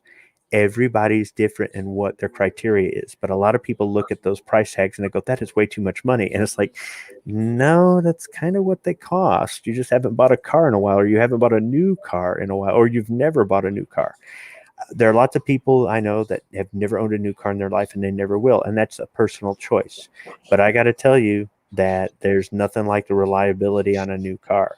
That used car, you say, well, all this depreciation, all this other garbage. And it's like, dude, you can get 10 years or more out of a new car if you take care of it. So there's your depreciation argument right out the window. Of course I'm going to push for new cars. I'm in the business of making new cars, but I've also owned as many new as I have used, and my experiences with the new have always been better than used. Is this going to be like a work truck, Jason? Yeah, I'd use it for work.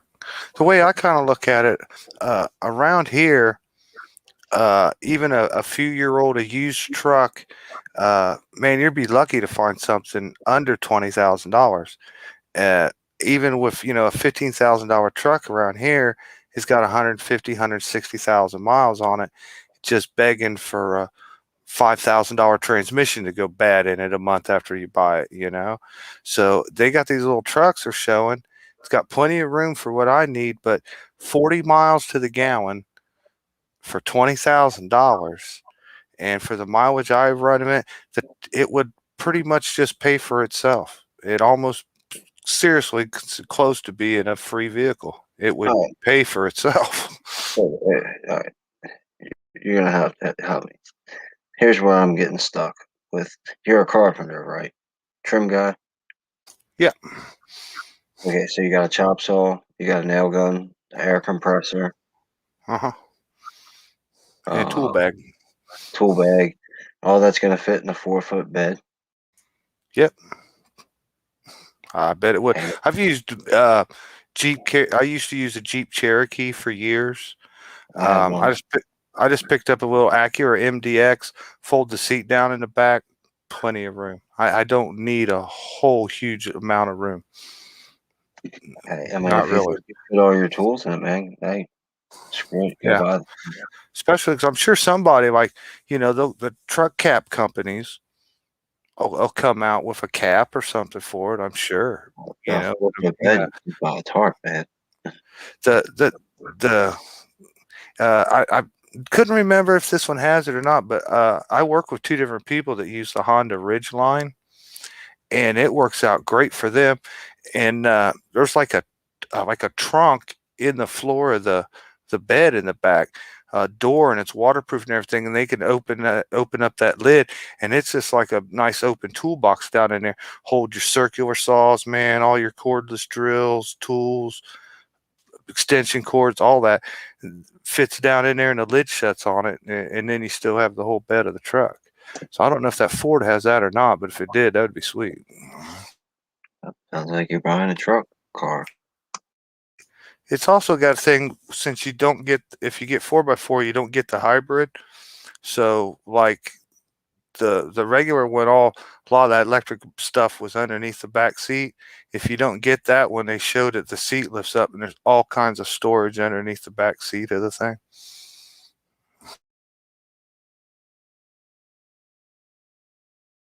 Yeah, I figured we'll see if they get built. I mean, look, at 20 grand, how much is a year old one, a 2-year old one? 16,000, 17,000? Nope, there ain't ones like that because they just started making them. This is a brand new vehicle. Well, I mean, give them time. Ford right now, even though I love Fords, I've been a Ford guy my whole life, I wouldn't buy a brand new one with all the problems they got. I'd have to see something produced for a year or two. Just like a new handgun, you wouldn't want to jump out and buy like a brand new Colt Python or anything like that. Get yourself a pre-owned 2019 Escape. You probably get one for the same price, and you wouldn't have to worry about getting the cover for the cap or anything. Just fold down the back seats, and you got all kinds of storage. Yeah, it sounds, like, well, I wouldn't want a little thing like that or whatever. But hey, man, what happens if gas hits $5 a gallon? Then I'm not worried about it. I'm spending $40, $50 a day, to drive a 275,000 mile old truck. Yeah. A brand new one costed me, what, 300, 350 a month or something like that. And it's cheap on gas. It just pays for itself. So Yeah, when I bought, I was gonna say we folded down the back seats in my wife's Escape, and we've gotten plenty of stuff in the back of that. That would be plenty of storage for your compressor, saw, whatever your other tools you have. I've been using a Ford Ranger for years, man. They're not very big at all. It's a 6-foot bed. when I bought my 04 Ram, it had a diesel engine, and the longer you drive it, the better it runs, the better mileage you get, and everything else. 6 months after I bought it, diesel went above the price of gas.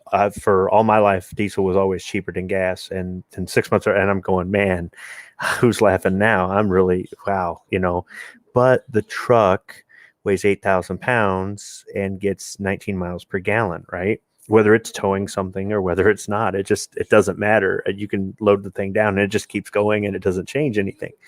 But it's still 19 miles per gallon. Fuel, diesel went up, diesel went down, diesel went up, diesel went. It doesn't use that diesel exhaust fluid and all that. It does the job, right? But when diesel was $5 a gallon, it was costing me a lot to fill that thing up. Well, now I got a truck that gets 30 miles per gallon. It uses diesel exhaust fluid, but I'm spending right now about $15 a year in diesel exhaust fluid, so it's not really that bad. But still 30 miles per gallon, I think that's great. So even if diesel does go back to $5 a gallon, it's going to cost me, but it's not going to be as painful. When you get that newer vehicle, you do get that better gas mileage. So if that's one of your factors with this Maverick or with something else, getting rid of your junker and getting something that is able to deal with that potential, I can see the long-term savings. But people will say, well, that monthly payment, well, that higher insurance. Once again, it's that peace of mind. Every day you go out there and turn the key or push the button or whatever you do, use your phone, the damn thing will start. With that 20-year-old truck, you don't know that it's going to start. And if you have to get to work. see, I do on a small day, I still do 100 miles.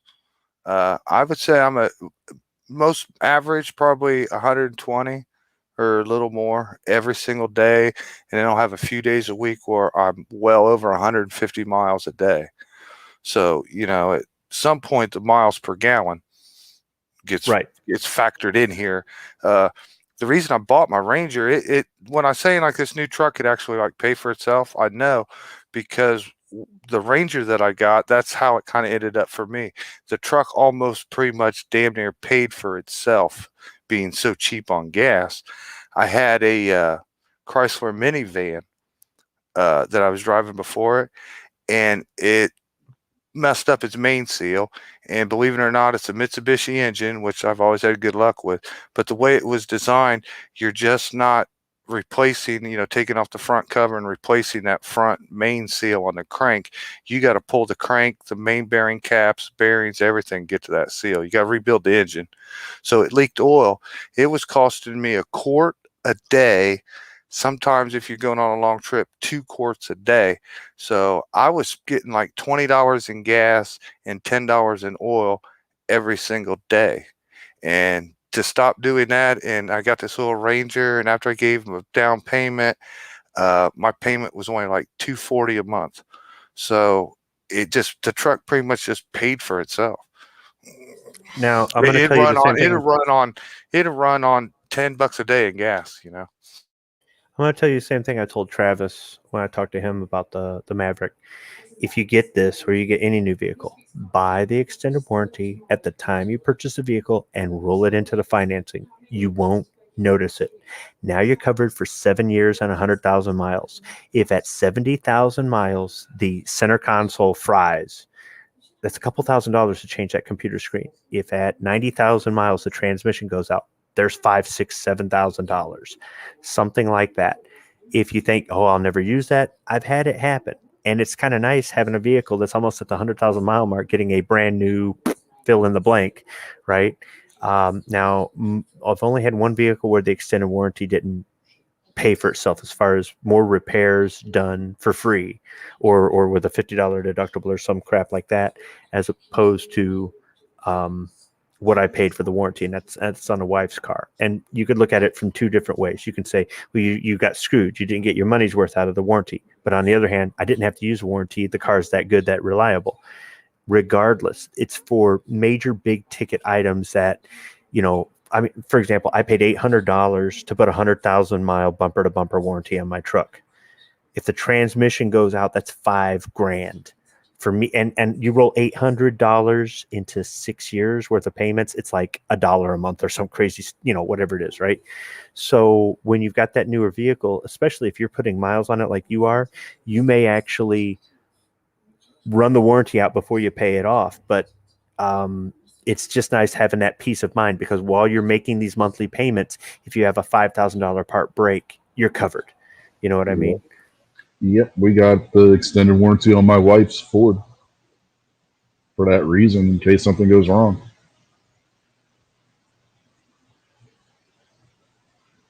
But now, see, your factor there about the mileage, that is more important to you than it being a rugged truck.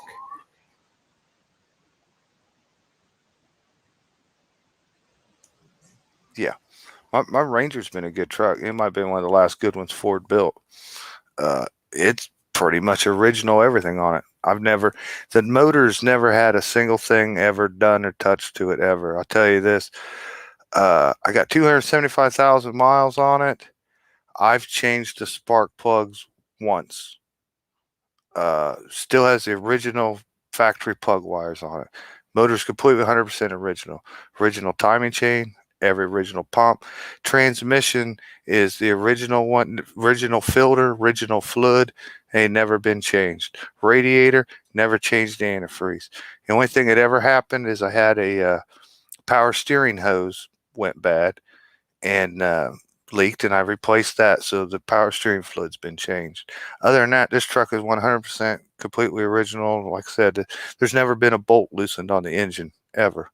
I've had a lot of brakes, a lot of ball joints and tie rods and stuff like that on it, but the engine and transmission have never been touched. I replaced one universal joint in it. Should have replaced them both at the same time, but I was in a hurry, and I'm starting to get a vibration I've had for a minute right now, and I think it's the universal joints again.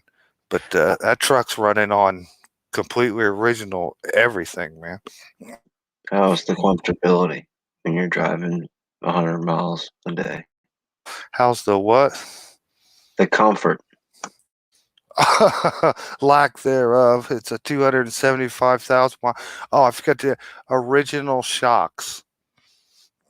So the seat sucks. It's probably got manual windows. The air conditioning work. Yeah, AC works. Yeah, I just put a fresh can in it. I was wanting to do one because it's starting to get hot here, but I just put a fresh can in it every year, and it seems to work. So when I was younger, I didn't want any of that stuff. I did own a car that was fully loaded when I was younger, and it was nice, but I didn't really care if I had that stuff. Now that I'm older, I like all that stuff. Now, my first truck, my '01 Dakota, had uncomfortable seats. I love that little truck, and it could do a lot of stuff, but there was a lot more it couldn't do. It just didn't do. And it was a good first truck. And then my Ram had better seats and could do a heck of a lot more, but it also cost a lot more to operate because it's a 1-ton diesel. This current truck has the most comfortable seats, and I'm a little bit biased because I used to work for the company that made them, but I used to go into the product showroom every day and sit down with my cup of coffee and sit in the seat that I have in my truck right now and say, one day I'm going to have one of these trucks. One day I'm going to have, but Nice. if you're driving a lot of miles, it is like, okay, so I drove the truck out to the Poconos to meet Outcast, right? This is the only long distance trip I've taken in this truck in almost a year and a half. And I slept in the truck in a Speedway parking lot for like 2 or 3 hours, and the seat reclined all the way back, and it was comfortable, and the whole ride there, it was comfortable, and just overall, the truck was comfortable. I could play with the radio, I could play with the map, I could, do whatever, I could talk to it, whatever I wanted. For me, I never ever wanted any garbage like that, but now it's kind of like, this is kind of nice. If you're in that place in your life where you're kind of liking the bells and whistles, you may like the newer vehicle. On the other hand, if you just say, nope, it's never going to be, well, then you're never going to, but rent something that's new and try it out, and then tell me if that's what you like. Number one option, heated seats, man. Get the heated seats. Yep. If you've worked your entire life, and you're probably in your 40s right now, right? You want to spend the next 20 years of your life with that spring poking you in the leg, or do you want to just start enjoying these 100-mile trips? Just go ahead and go all out, dude. If you're, like Squib said, if you're in a position to where it's not going to kill you and you're not blowing all your money like a stupid teenager with a race car, just get all the options, man, and enjoy. And enjoy. If you got to have a lot of windshield time, you might as well become. So at the factory, I don't park on the side where all the line workers park, because I've seen the way they drive, and I've also seen what they drive. They don't take care of their vehicles. They don't care if they run into your car or whatever. So I park up front with the office pogues, and so I've got a further walk when I clock out. I like being able to take my phone and start my truck while I'm inside doing work. I'm still working. I've got 10, 15 minutes before I clock out. I start my truck. And when I walk out the building, I walk out there, it's warmed up, it's ready to go. It knows how cold it is outside and to turn on the heat and to heat up the driver's seat, because it knows this is what I want, because it's cold outside. The same thing, when it's hot outside, it turns on the air and it doesn't heat the seat, right? I get in there, it's nice and comfy, and I go, man, this is nice. And after that hard day's work, I'm going, I understand that I make a truck payment, this is what I get for it. If you had asked me 20 years ago, is this what you want? I'd say, no, hell no. I don't want all that crap. That's for, old people, or that's, but they've made the average person's truck, the working man's truck. My truck is not a pretty boy truck. Okay. I mean, well, okay, a little bit it is, but you can even get a work truck that has all the bells and whistles on it. Nowadays, you can get a Chevy that's decked out like a Cadillac. Back in the day, you couldn't get that, so it's kind of nice having all that stuff. And, I can ask the truck, I can say, hey, Google to it, right? It's got all that garbage in it, right? I never had a vehicle with that crap. So if I want to ask it the news or the weather or to explain something to, it will, just like my phone will. Well, a lot, it's because it connects through the phone. I never had something that connected to the phone or whatever. So when you're on that 100-mile trip and you're focused on the road and you want to know what the weather's going to be like tomorrow, you just ask the truck, what's tomorrow's weather going to be like? Or what's tomorrow's weather going to be like one state over, because I'm going to another state tomorrow, and it'll tell you. And you don't even have to take your eyes off the road. For me right now, I can't put a price on those sorts of things. And somebody might go, oh, you're just an asshole. Maybe, but I never had this garbage before. I mean, I've driven cars with some of this stuff. I've driven cars with the stick shaker when you're, veer out of the lane, and the vehicle that talks to you and says you're exceeding their speed limit. And you're like, holy crap, where'd that voice come from and stuff? But I don't know. It's just a different thing for me. So maybe it's just because I'm getting older. But those comforts of features, they're time savers for me. I just like my truck will send me an email and say your tire is low. Your left rear tire is low. I've never had anything do that for me. And, maybe I'm getting spoiled. Outcast will say, well, no, you don't know how to read a tire gauge. I know how to read a tire gauge, Outcast. It's just I wouldn't go look at my tire that isn't flat. It's only a few pounds low because I bumped the curb when I backed in at that day at work, and that caused it just to lose a little bit of air pressure. I wouldn't even think to look. So some of these conveniences are nice. When they break, they ain't so nice, but they're nice to have. Yeah, I would be happy if they went back and remade like a 1979 Chevy truck. Remake it exactly the way it was, except put some rust preventative on the thing or whatever. But give me that same old truck, no electronic, nothing on it, man. I'd buy 2 of them right now. Well, you could give me some like fuel injection, but let's just keep it basic fuel injection. You know what I mean? But skip all those bells and whistles, that classic truck with some steel that didn't rust in 2 years, and I would buy them. Well, yeah, but I think in no time you'd find a way to connect your phone to it, or you would start putting in add-on stuff, because nowadays there's still so much stuff that you can add on. And your phone, if you've got a little mount, like one of those little WeatherTech cup holder mounts, your phone can do everything that the computer in the vehicle does. It's got the navigation and all the other stuff. So, I mean, if you think about it, you really don't need to have all the toys. But I mean, dude, I never thought I'd want a car with heated seats. But after having driven a few, I mean, my wife's she's got heated seats in hers. And the first time we had a cold day and we turned on it's like, oh, this is so nice. I said, I've got to have this. Well, I decided, hell, heated seats, nothing. I'm getting a heated steering wheel too. So, you can say you like that basic truck and all that, and they'll never bring that stuff back. It's somebody who could reproduce it, get the licensing rights and do it, would probably make a fortune. There's plenty of people that would line up to buy that stuff. But how long would it be before you bought the aftermarket heated steering wheel, the aftermarket heated seat, the aftermarket fill in the blank?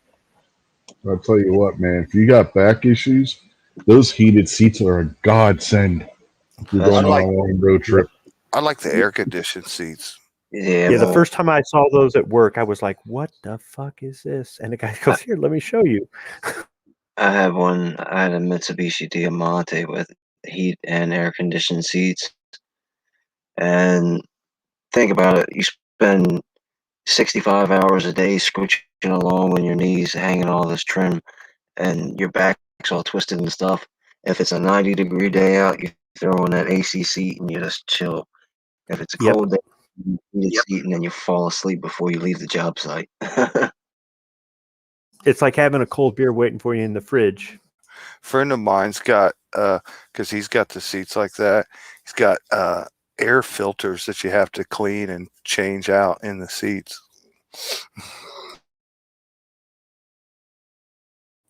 Yeah, and I mean the thing is too, you can have a work truck. This thing can be rugged. It can have the bed liner, it can have the rack, it can have the toolbox, it can have the trailer hitch, it can have all of the heavy duty crap you want to put on there. But then when you get in the cab, it can be your office, right? You just hook up your laptop and you're ready to go. You got Wi-Fi right there in the truck, the whole 9 yards. It can be a place where you take a nap. It can be the place that warms you up on a cold day, cools you off on a hot day. It can be all kinds of things. You can close the door in the cab and set your phone down and pipe your phone in through the speakers and have a phone conversation, with the sound's pretty clear and they can hear you pretty clear through. There are all kinds of things you can do. Nobody envisioned that when they had the 1979 GMC basic truck. That was just a box with four wheels and a V8 to get you there. And nowadays these things have become that. They've become an office or what have you. People didn't think about putting their kids in the back seat of a truck. Crew cab trucks were just for workers, right? And after a while, people said, I want a truck, but I want to have a family. And there's just so many things. That's why they're able to get away with having a car frame and putting truck stuff on there. So you get some truck features, you get some off-road ability to some degree, you get some cargo to some degree. You get to say it's a truck, and I put air quotes around that. But look at all the comfort, look at all the features, and you ain't getting any younger.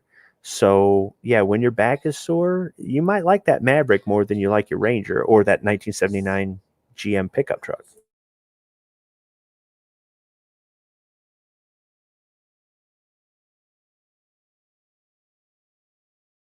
Yeah, we'll have to wait and see how these Mavericks turn out. If it's a success for them, then everybody will start making one.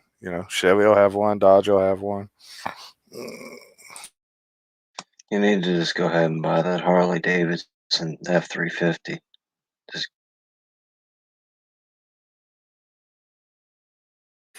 People complain about the price tag, but tons of people buy these $80,000 trucks. Yeah, the guy that owns the shop, it's complicated, but the shop that we work out of, the guy that owns the building, he's really, really great dude, stinking rich, but always goes out of his way to say hello to me specifically. So that's always pretty cool. Is he's not like a snooty type of dude. He's just a regular dude that's got tons of cash. He's got a brand new Harley Davidson F350, and I don't think his shoes have ever got.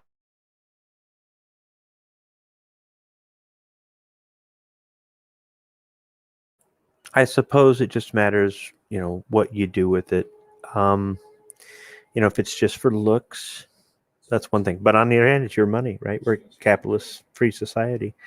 But if you want to use that for utility work, you're going to be sadly disappointed the first time you get a scratch in it. It is nice, though, having some of those extra features. And if he's a motorcycle guy and he's already got a Harley, it kind of matches, right? That kind of goes with it. If you've got a special edition for your favorite sport team or whatever it is, I mean, people like to customize that stuff. It's kind of nice that trucks aren't as boxy as they used to be, but it would be nice if they did offer that plain Jane boxy truck for the inexpensive price for the people that just go, dude, I just want a fucking truck. Yeah, he's in a weird position. I mean, he's got to spend millions of dollars a year. He's in one of those type of positions, so he's got to buy $100,000 truck because he's got to spend money for a stupid reason. I don't see a problem with spending $80,000 on a pickup truck if it does everything, right? But my thing is, for my personal life, I can't justify that for what I do, for how I use the truck. If I had those things going on in my life, then I could probably justify it. I'd be having to sacrifice other things in order to pay that. But if I wanted it that bad, I would work hard and I would get it. But as it stands, I'm able to get something that fits the bill and doesn't break the bank hardly at all. But everybody's got their limitations. That's one thing I was talking to Travis about, is the fact that he set himself with a budget. So no matter what he gets, no matter what brand it is or what options it has, he's going to stay within that budget, but he can justify the budget based on his needs versus the vehicle's capabilities. And I think that speaks volumes about thinking it through before just running down and buying the first thing.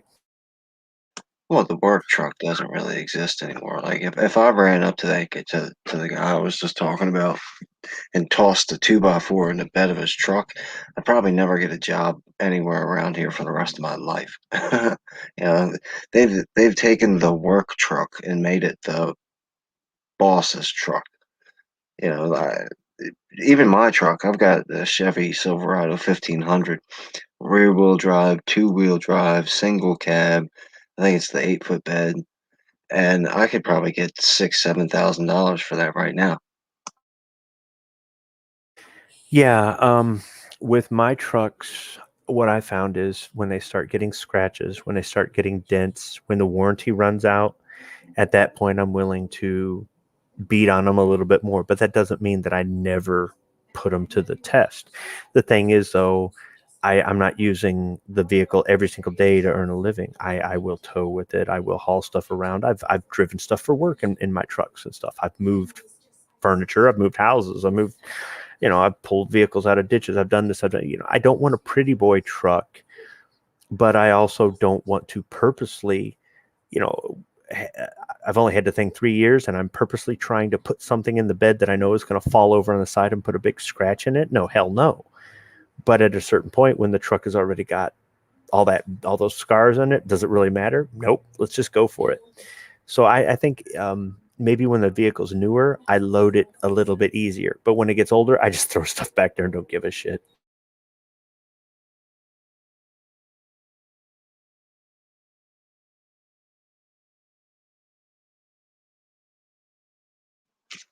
I think you keep better to carry your stuff too. If you got a new truck, you'll be like what we were saying, you'll be a whole lot less likely to just toss your tools in the bed. You know, we get new fans all the time because I love the dude, but my boss's son is my boss is a fan of tossing our fans in the back of these trucks. I mean, they're not flinging them in there; they're just kind of like dropping them in. I was like, no wonder none of our fans ever work. You guys keep breaking them up. But when they're brand new, they tuck them in really nicely and wrap the cord back up and sit them. I think we're all kind of guilty of that, man. One way or another, from tools to guns or trucks.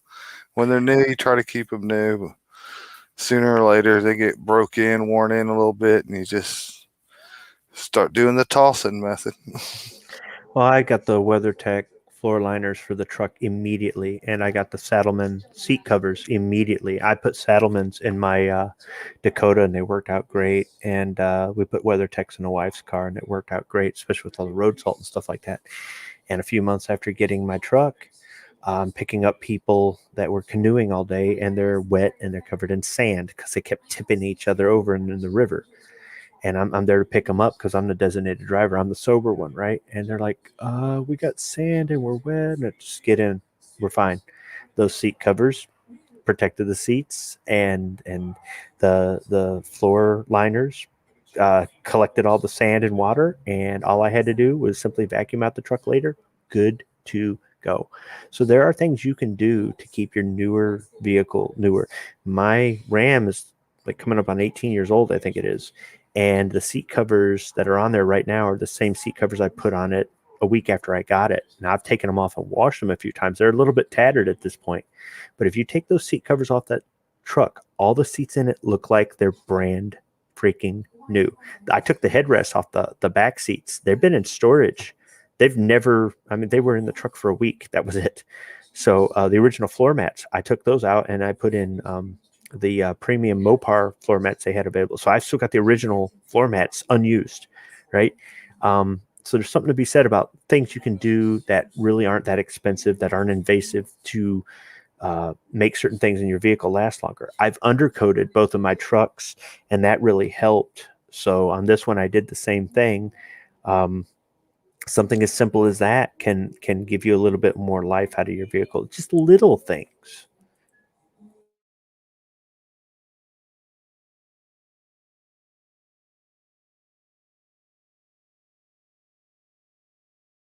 Yeah, if there was ever anybody that was in need of a new vehicle, man, it's me. I've been I've been neglecting the vehicles for a few years now. Been Once I got it paid off, I went to buying guns, and I'm addicted to buying guns, so I'm gonna have to maybe hold off on the gun store and go to the car lot.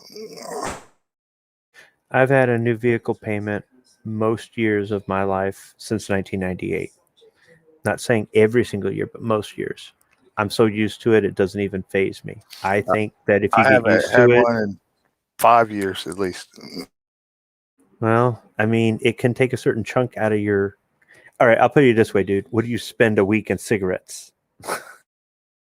$14 a day. Yeah, that adds up pretty quick. So, but I'm not telling you to give up cigarettes. I'm saying we all have put a price on what's important to us, right?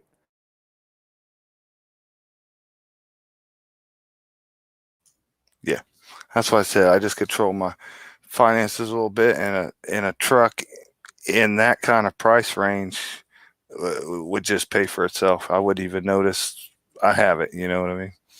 Yeah. I mean, now that's not the case. If I go look at like an F-150 FX4 Lariat for $70,000, then I'd be eating like Roman noodles and shit. But a $25,000 truck, yeah, I mean, that would just be just like free, basically.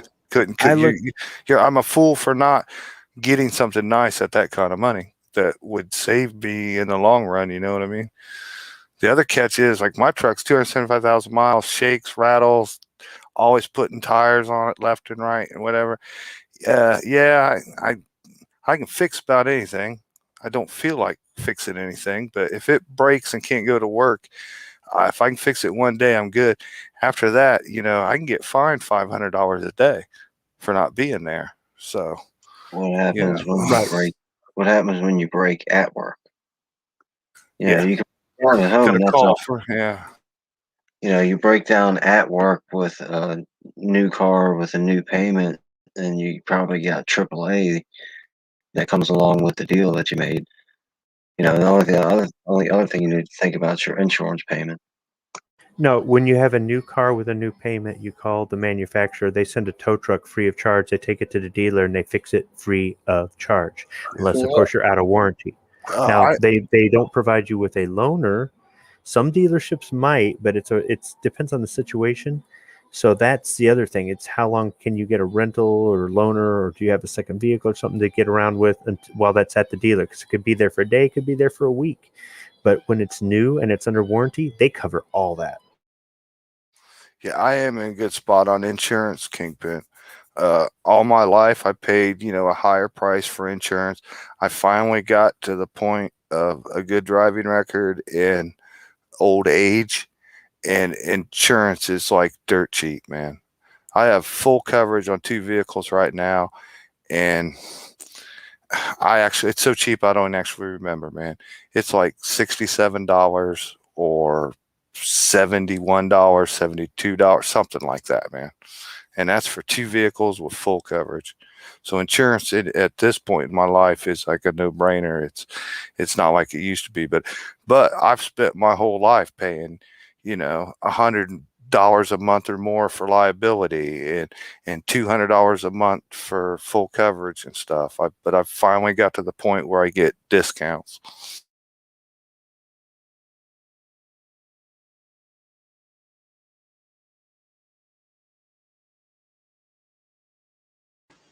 Yeah, that damn fusion my wife had that the deer like to run into, that hurt her on insurance costs. Some about that damn Ford Fusion, the deer just loved hitting that damn thing. That's something I'm gonna miss when I move. The Michigan insurance is expensive as crap, but I love the way it's laid out. If I could keep that no matter where I live, I would find a way to find the money to pay that premium. I like the things that are covered by it. I don't like the idea of somebody else's insurance paying when I'm in an accident, and I don't like the idea of the insurance company saying you've had too many accidents or anything like that.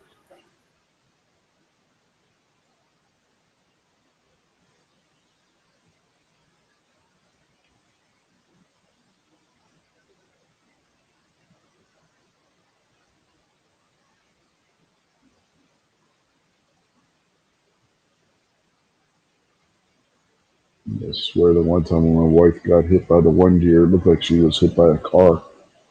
The damn deer like T-boned her and shit. Did I tell you about my my friend's Dodge pickup truck he just hit a deer with? Yeah, that was crazy. And He then he just wants got to it. buy the thing back. They totaled it. Yeah, but you They said he told was it. going to buy it back. He and was put- he was that's what I was told he was thinking about, and I was like, tell him no. But I don't even know if they like offered that to him or he mentioned it or whatever. But they said no, they're total, and it hasn't still got anything settled or finalized yet. But yeah, that was a brand new engine, man. It'd been in like the dealership for like almost 2 months, and he had it like one day.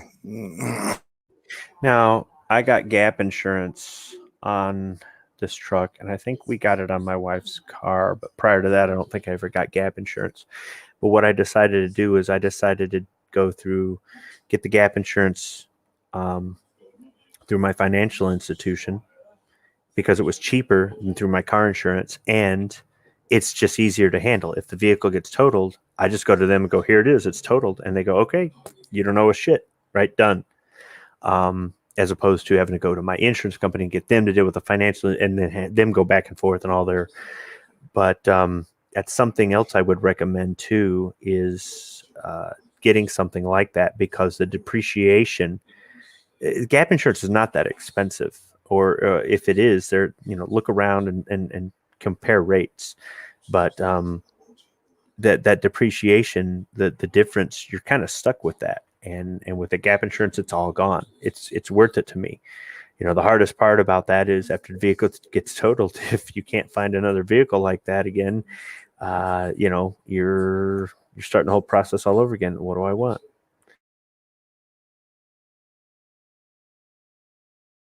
Yeah, we got that on my wife's car too. I mean, just a peace of mind that if the car gets totaled, we don't have to worry about it. Yeah, that's After all the damn deer. yeah. We got gap insurance here, except we call them prenuptials. Look, there are lots of things about owning a new vehicle that put people off from doing it. And it sometimes I understand they got reasons, and other times it's just excuses. There are ways you can mitigate the fears or the risks of owning a new vehicle. There are so many simple things to do. But if you've never owned one, if you've never gone through it, it's just like moving. You've always lived in this state and you say, I'm never going to move. You're never going to move because you're afraid. It's not, it's just you're staying with your comfort zone. So to ask somebody to go outside their comfort zone is difficult for some people to do. And it's like once you find out that this really isn't that difficult, or after you get past the initial part, it's not. So when I talk to people about owning new vehicles, I just bring up the things like what I brought up tonight because I've gone through it. I've gone through it multiple times. I've learned, and it's just really not that big of a deal. But it's just not for everybody. Just because it works for me doesn't mean it works for somebody else.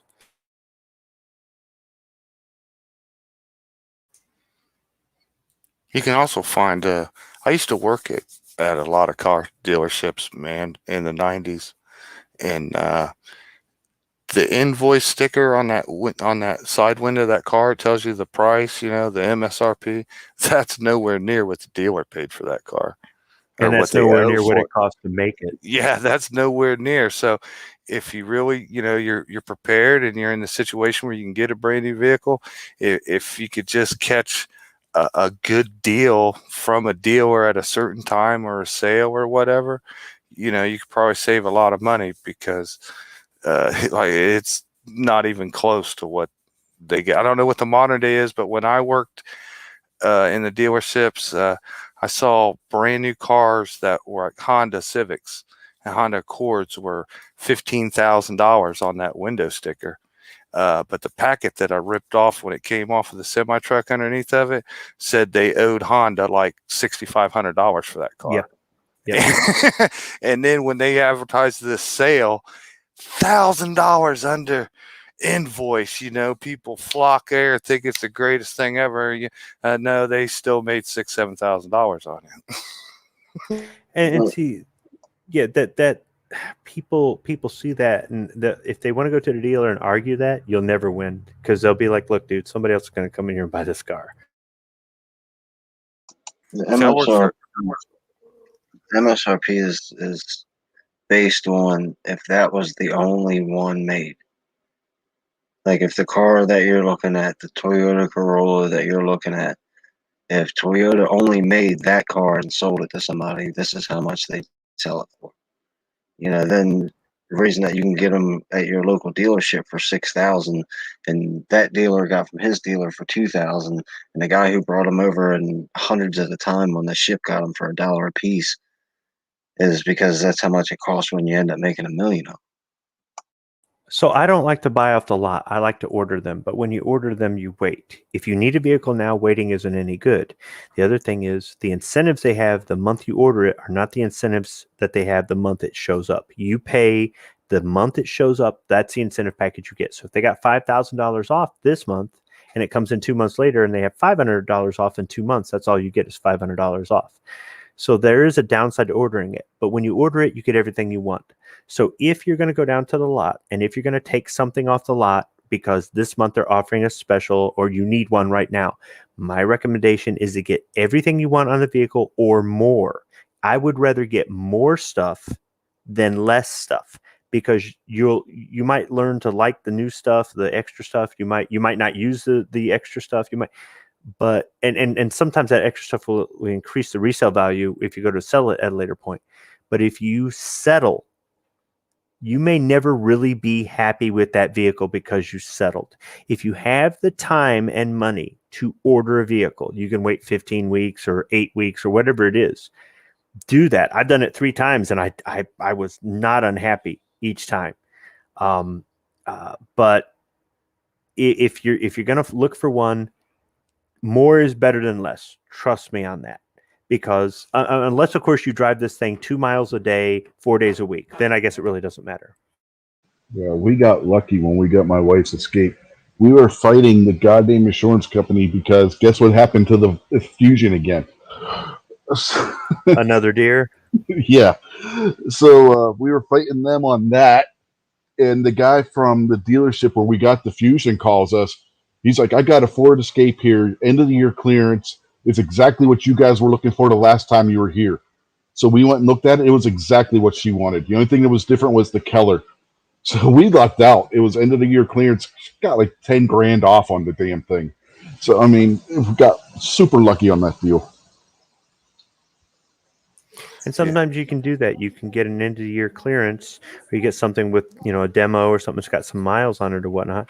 But they'll just add those miles onto the warranty or what have you. The end of year clearance, it might have been sitting there for months, but it's still got that warranty. It's as good as new, and you got that savings. You don't always. It's like getting the floor model at Lowe's or Sears or something, right? You don't always look out and get that, but when you do, it's kind of nice.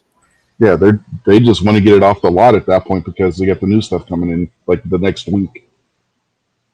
Yeah, right now the dealers are in a situation where they're not doing that. They're desperate for what they're getting. They had just started getting inventory back when they started having a shortage again. So if you need a new vehicle right now, it's a tough time because you may not find what you want. You may have to buy more than what you want in order to get what you want, or you may have to wait. Right now, they're not going to negotiate on price because they got so many people. You might say, well, aren't they desperate to make sales? Yeah, they don't have a problem right now. There are people out there to go, F it. I need a vehicle and I'm not buying a used piece of shit. Because when you buy a used vehicle, you buy somebody else's problem. That's what you do. There are plenty of us out there that know. And there's the rest of people going, I'm not paying that new payment. And then you don't know. What you don't know, I guess won't hurt you, but whatever. But when the inventory comes back, you'll see the prices come down. It's just, can you wait? Are you in a position right now where you can wait?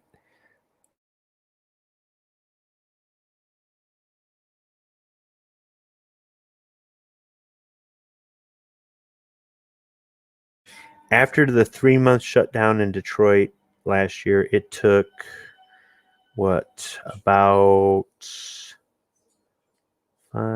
7 months to get inventory back to where it was. Right now, inventory is still low because of the semiconductor thing.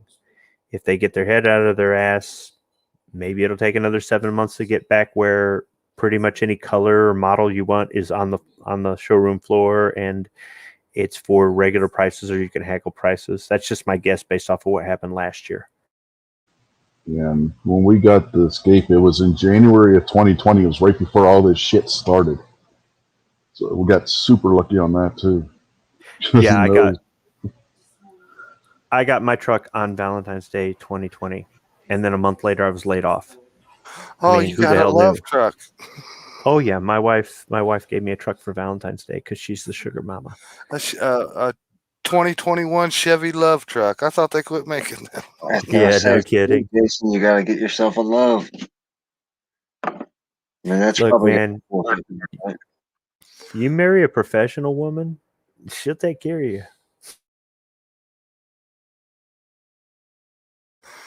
Right now, I'm driving a Lub truck. You know, Lub, that piece of bread and food that's stuck on the top of your tooth up there? Nice. I But the got a thing is, Lub though, truck. in February 2020, the truck I bought was the only one in the country exactly like that. It was buy this truck from this dealer, or you're going to be waiting 15 weeks to get this truck, because there was a national back order. We were at my factory, we were working like crazy to fill back orders, and then a month later they shut us down. So when we came back to work, we had to not only catch up all the back orders that were still up, but then we had to get the 3-month backlog of parts because there were people turning in lease vehicles and everything else. And it was just nuts how hard we were working, and we were running our machine so hard we were breaking them. And then we got one less machine making parts. Now we got to make this other machine make twice as many parts, and it was crazy. But we were doing it. We were doing it because this is money. You got to feed your family, and we ended up taking on jobs from another company that couldn't make parts. So the manufacturers, GM and Chrysler, went in there and said, fuck you, and gave us their tools, and we started learning how to make their parts in our factory. We never made this stuff, right? And that's what happens in big business. You don't deliver, they'll pull your stuff, and you just lost out, and it's hell to pay to try to get back into the business. So you've got to perform. But we were trying to fill orders, and my truck was not available again until the following February. That's how rare those options are. And it's not because it's something special. It's just a Chevy. But to get it with this engine and with these extra things because they were just filling so many back orders.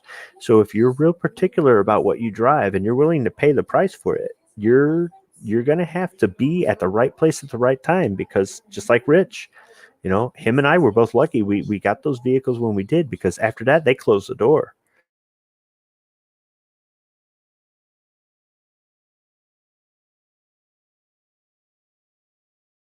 Yeah, well, did you hear about the Corvette, the 2021 Corvette? I know that you can't get one.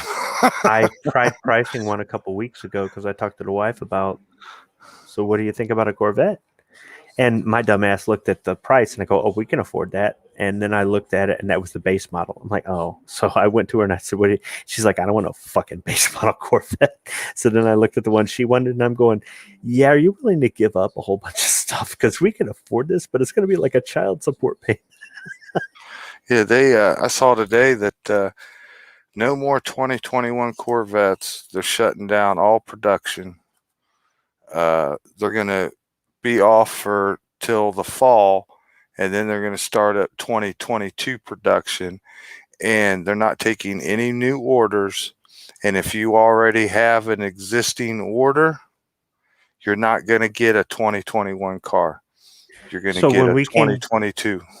You know how many 2021s they made? Get this. 3. I know how many hood ornaments they made for them because we make the hood ornament.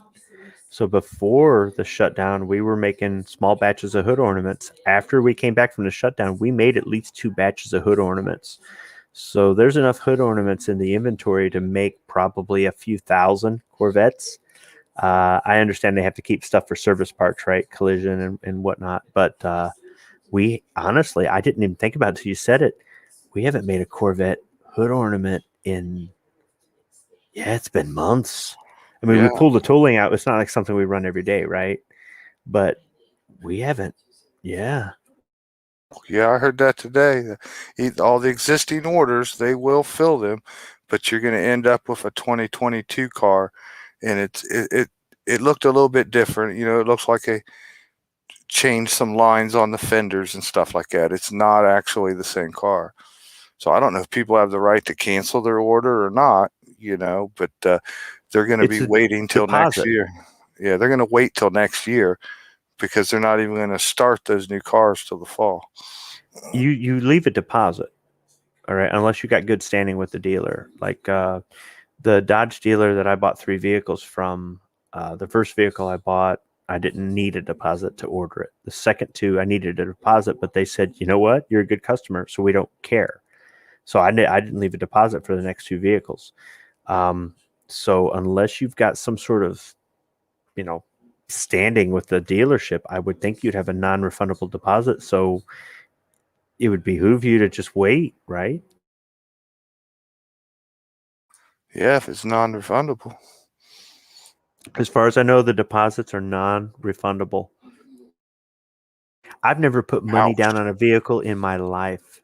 In my life. I wonder what the deposit is on a $90,000 car. I believe it's 10%. Because when I got the 2 pickup trucks, they wanted 10% down, but they said, you're good, so don't worry about it. And I guess it's dealership discretion, because they were like, look, if you just bail, we'll just put these things in inventory. I mean, every now and then they do order something that isn't like your 2 or 3 favorite most colors with the biggest engine and whatever. I mean, they do order. If you do a search, go onto the website for your manufacturer, do a search based on options. It might be 6 states over, but it exists.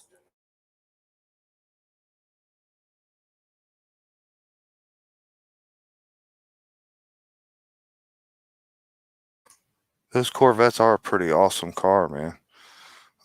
Well, we were looking at the ZR1, the last body change they did, and my wife's like, I like this. And I'm going, oh, it's mid-engine. Fuck yeah, I'm in, right?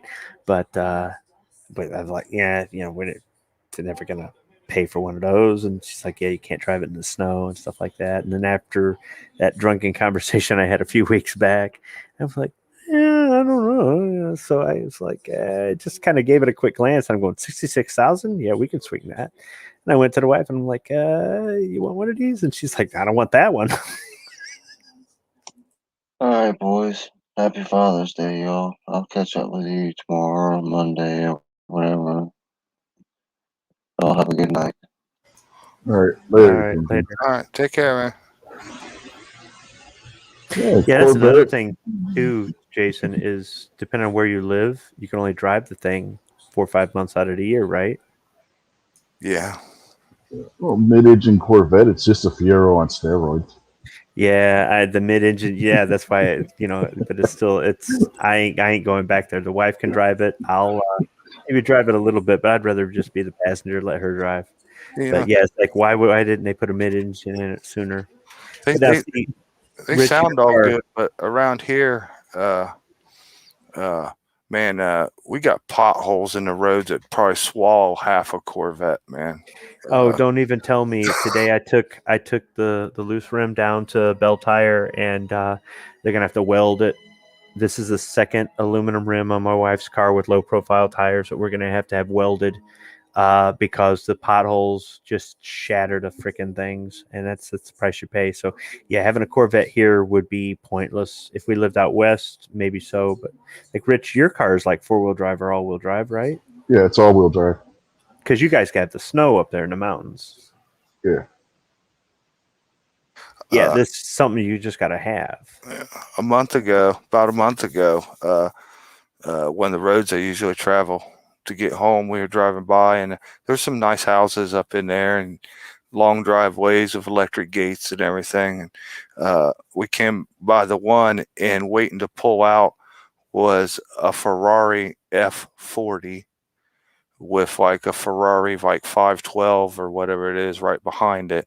And my helper, she's a girl, she's all like, wow, look at that and everything. She's seen that wing on that Ferrari and everything. I was like, that car right there, that one in front, that's like $1 million car.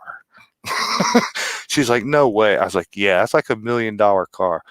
And the one behind it's probably, $200,000-$300,000 used. That guy was like, keep your piece of junk behind me, man. I'm pulling out first. You can rent those cars. Yeah, this neighborhood's not a rental car neighborhood. I see these No. Ferraris all the time. They whole 4, 5, 6 of them will get out and run on the weekends. So it's a scenic route road, follows a river. You heard of Jegs Automotive? Yeah. That's the neighboring house to where I seen the Ferraris. What I mean is there are places where you can rent cars like that. Oh, yeah, just to have some fun. Yeah. You ever heard of Speed Vegas? Yeah. Yeah. Yeah, but those F40 Ferraris, man, those are rare. And those go for like huge money on like Barrett Jackson auctions and stuff. And it was just neat to see one pull out like that. Those things were $250,000 new back in the day. Oh, I think they were like 600 new, and that was like in the 90s. No, they were $250 new. Remember, cars were cheaper back then. They were $250 new back then. But today, if you were to adjust it for inflation, it'll probably be $600,000. But yeah, they were like $250 new. The Diablo was $250 new. They were all around $250,000 new for the top ones of those things. But yeah, man, now those things go for ridiculous prices because they only made so many of them. Yeah, the one I'm talking about had the big square wing like a Dodge Superbird on the back. Yeah, it's got the twin turbo. That was cylinder. That was like one of the fastest cars in the world at the time and stuff. Yeah, that and the Diablo kept changing, which was the fastest street car at the time. Yeah, I think they weren't going down to AutoZone to get an oil filter for it or nothing. No, the bodies on those and the Diablos are made out of Kevlar, for Christ's sake, because they were trying to make them out of the strongest, latest material they had at the time.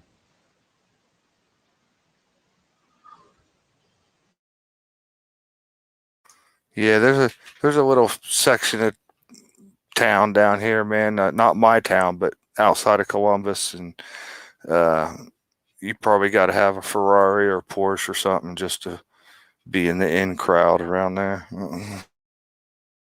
Yeah, so you can go out to Las Vegas and you can rent those cars and drive them on a closed racetrack. Then you can go to a couple different places and rent full autos. Then you can drive a tank over a used car if you want. Then you can go to another place and drive a bulldozer, an excavator, whatever heavy equipment you want. Then you go to the airport and you have your choice. You can do one or both. You can jump in a 727 that will take you up and down like the Vomit Comet and you can float in zero gravity, or you can have a helicopter fly you down into the Grand Canyon where you will drink a glass of champagne, jump in a helicopter, and fly back to Las Vegas. All those things you can do all on the same day. There are ways to live like the rich people for just a day. It's, kind of fun.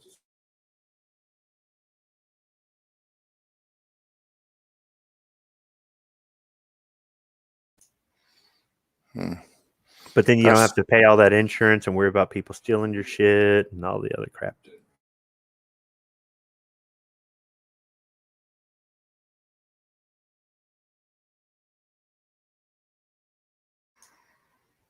Said I work so much, man. Having a week vacation out of state would be like, oh my gosh, I wouldn't even know how to act. Even doing nothing, I'd just be somewhere else, sitting doing nothing, and it would be a vacation. Well, that's just it. You can go there, you check into the hotel, and if all you want to do is, if it's the right time of the year, just set out at the pool all day with a bucket of beers. You could do that, and that's, for some people, that's enough. I mean, it's been enough for me before. Yeah, a friend of mine just went down to a nice place in Mexico, and had his in-laws there, and his wife. She she just a few months back got cancer free. She got to ring the bell, so they went down to Mexico to celebrate, and it was like party on for him. And like every single night, he was already passed out 5 o'clock in the afternoon. Missed all the evening adventures and things that everybody had and dinners and stuff. He said he got caught on that cycle where he was drunk every day and passed out and missed the whole evening. He's just a lightweight. Don't know how to. He's young. his own. He's young. Yeah. 30-year-old. You know, I haven't done the all-inclusive thing yet. I've talked to some people, but I've never done it. There's so many things I can do here that I don't have to leave the country. And I haven't done a cruise yet. I mean, in the military, but not a civilian cruise. I mean, you play shuffleboard with bombs? I don't know. But eventually I'll do a cruise. But the problem is they got casinos on a cruise ship. So Yeah, my wife is scared to death of going on a cruise ship. She doesn't like boats, so. Shit, I wouldn't go on a cruise ship because you get fucking sick. I'm not talking COVID. Yeah, I know. Here forever, there's a whole boat. Everybody got sick off the food or got sick for something. Yeah, she's afraid to fly. She's afraid of boats. Hey, I had a boss one time. He did it twice, and I don't know how he planned it out that way. But him and his wife used to always take one of those big boat cruises, you know what I mean, vacations. Twice he was on the boat when hurricanes come. And when the hurricanes come, they take that boat and drive it thousands of miles out of the way, and you get all that extra time for free and everything on the boat, like a whole extra week and stuff. And they take it so far away and out of danger that you'd always see blue sunny skies. You never see no storms or anything, but you end up getting like a whole free extra week on board. He did that like 2 years in a row.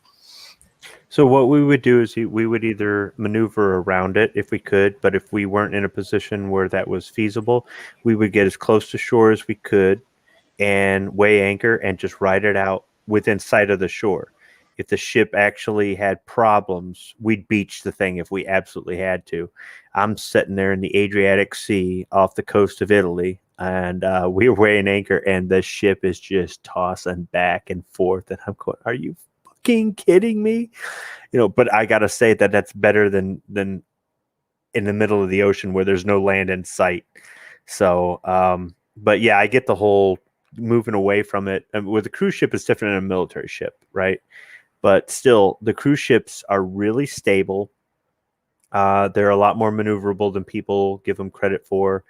They're yeah, I understand. You're on this ship with, you know, something could pass around and everybody could get food poisoning or share the same germ. But you got to think about how often people are on these things every single day, and only the few times this happens, that's what makes the news, right? It's just like they don't ever want to talk about when a good guy with a gun stops a bad guy with a gun, but they want to talk about whenever, you know, somebody gets shot at a mall. They don't talk about 4 people getting shot in Chicago every night. But they talk about 4 people getting shot at the mall, right? So it's the same thing. It gives it a bad rep. I'd do it, but I guess I'd have to get a passport because we'd probably end up going to the islands or some shit. I'll take a cruise to the Virgin Islands, and you don't need a passport because they're U.S. territory. Because if we went they would have to guarantee that we don't end up in the British Virgin Islands or somewhere. Besides, I kind of want to go to St. Martin. I want to go to that beach right there at the end of the runway. You know what I'm talking about? You know, having a 747 come right over the top of my head, that'd be awesome.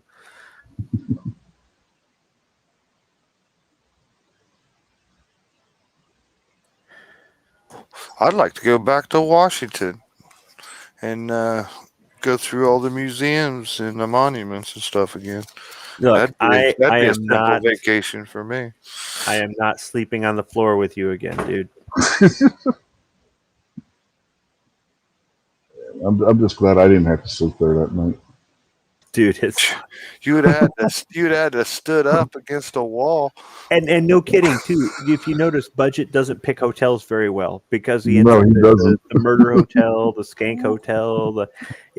I'm like, look, I told him off air. I'm like, dude, I told him off air. I said, dude, I am not going with you anywhere.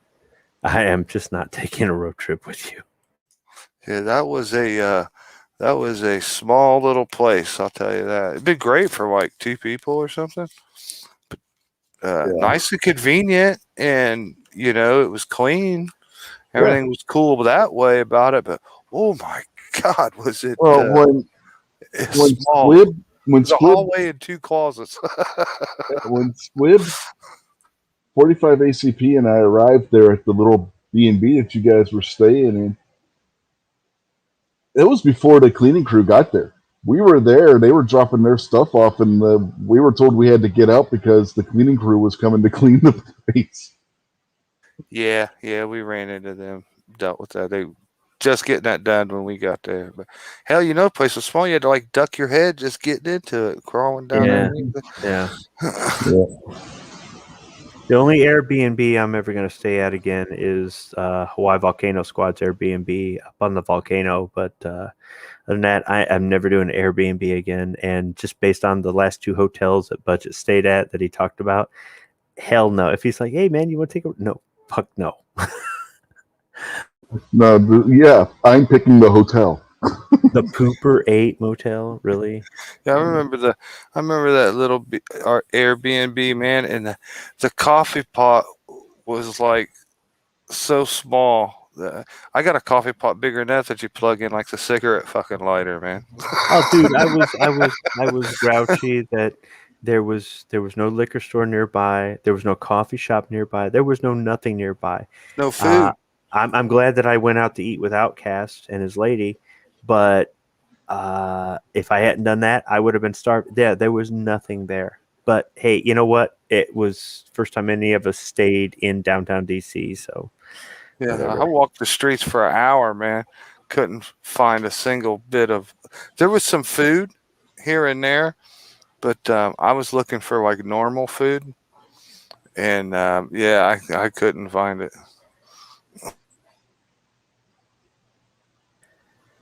Well, guys, I think I'm going to go ahead and call it a night.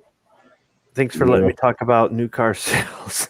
Yeah, I think it's time we wrap this up anyway. We've been going for about 3 hours almost. So, you got anything you want to say before we get out of here, Squid?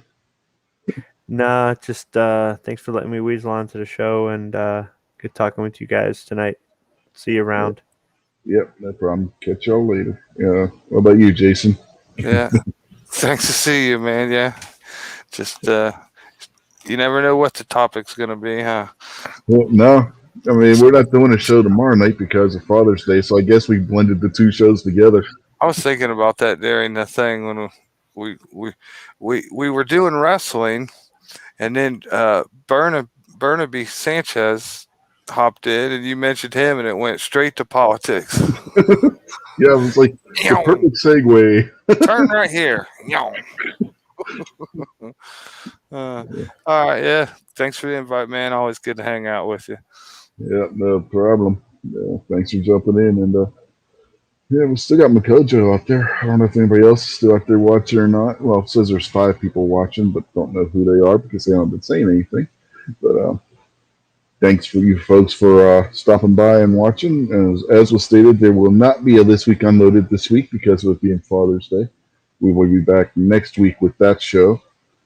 And, of course, on next Saturday, we'll be doing the wrestling show as well. Maybe we'll talk more wrestling then. Maybe something more big will come up and we'll have something to talk about on that front. Or maybe I'll actually do some homework and we can talk something classic stuff from when we were kids or something. Who knows?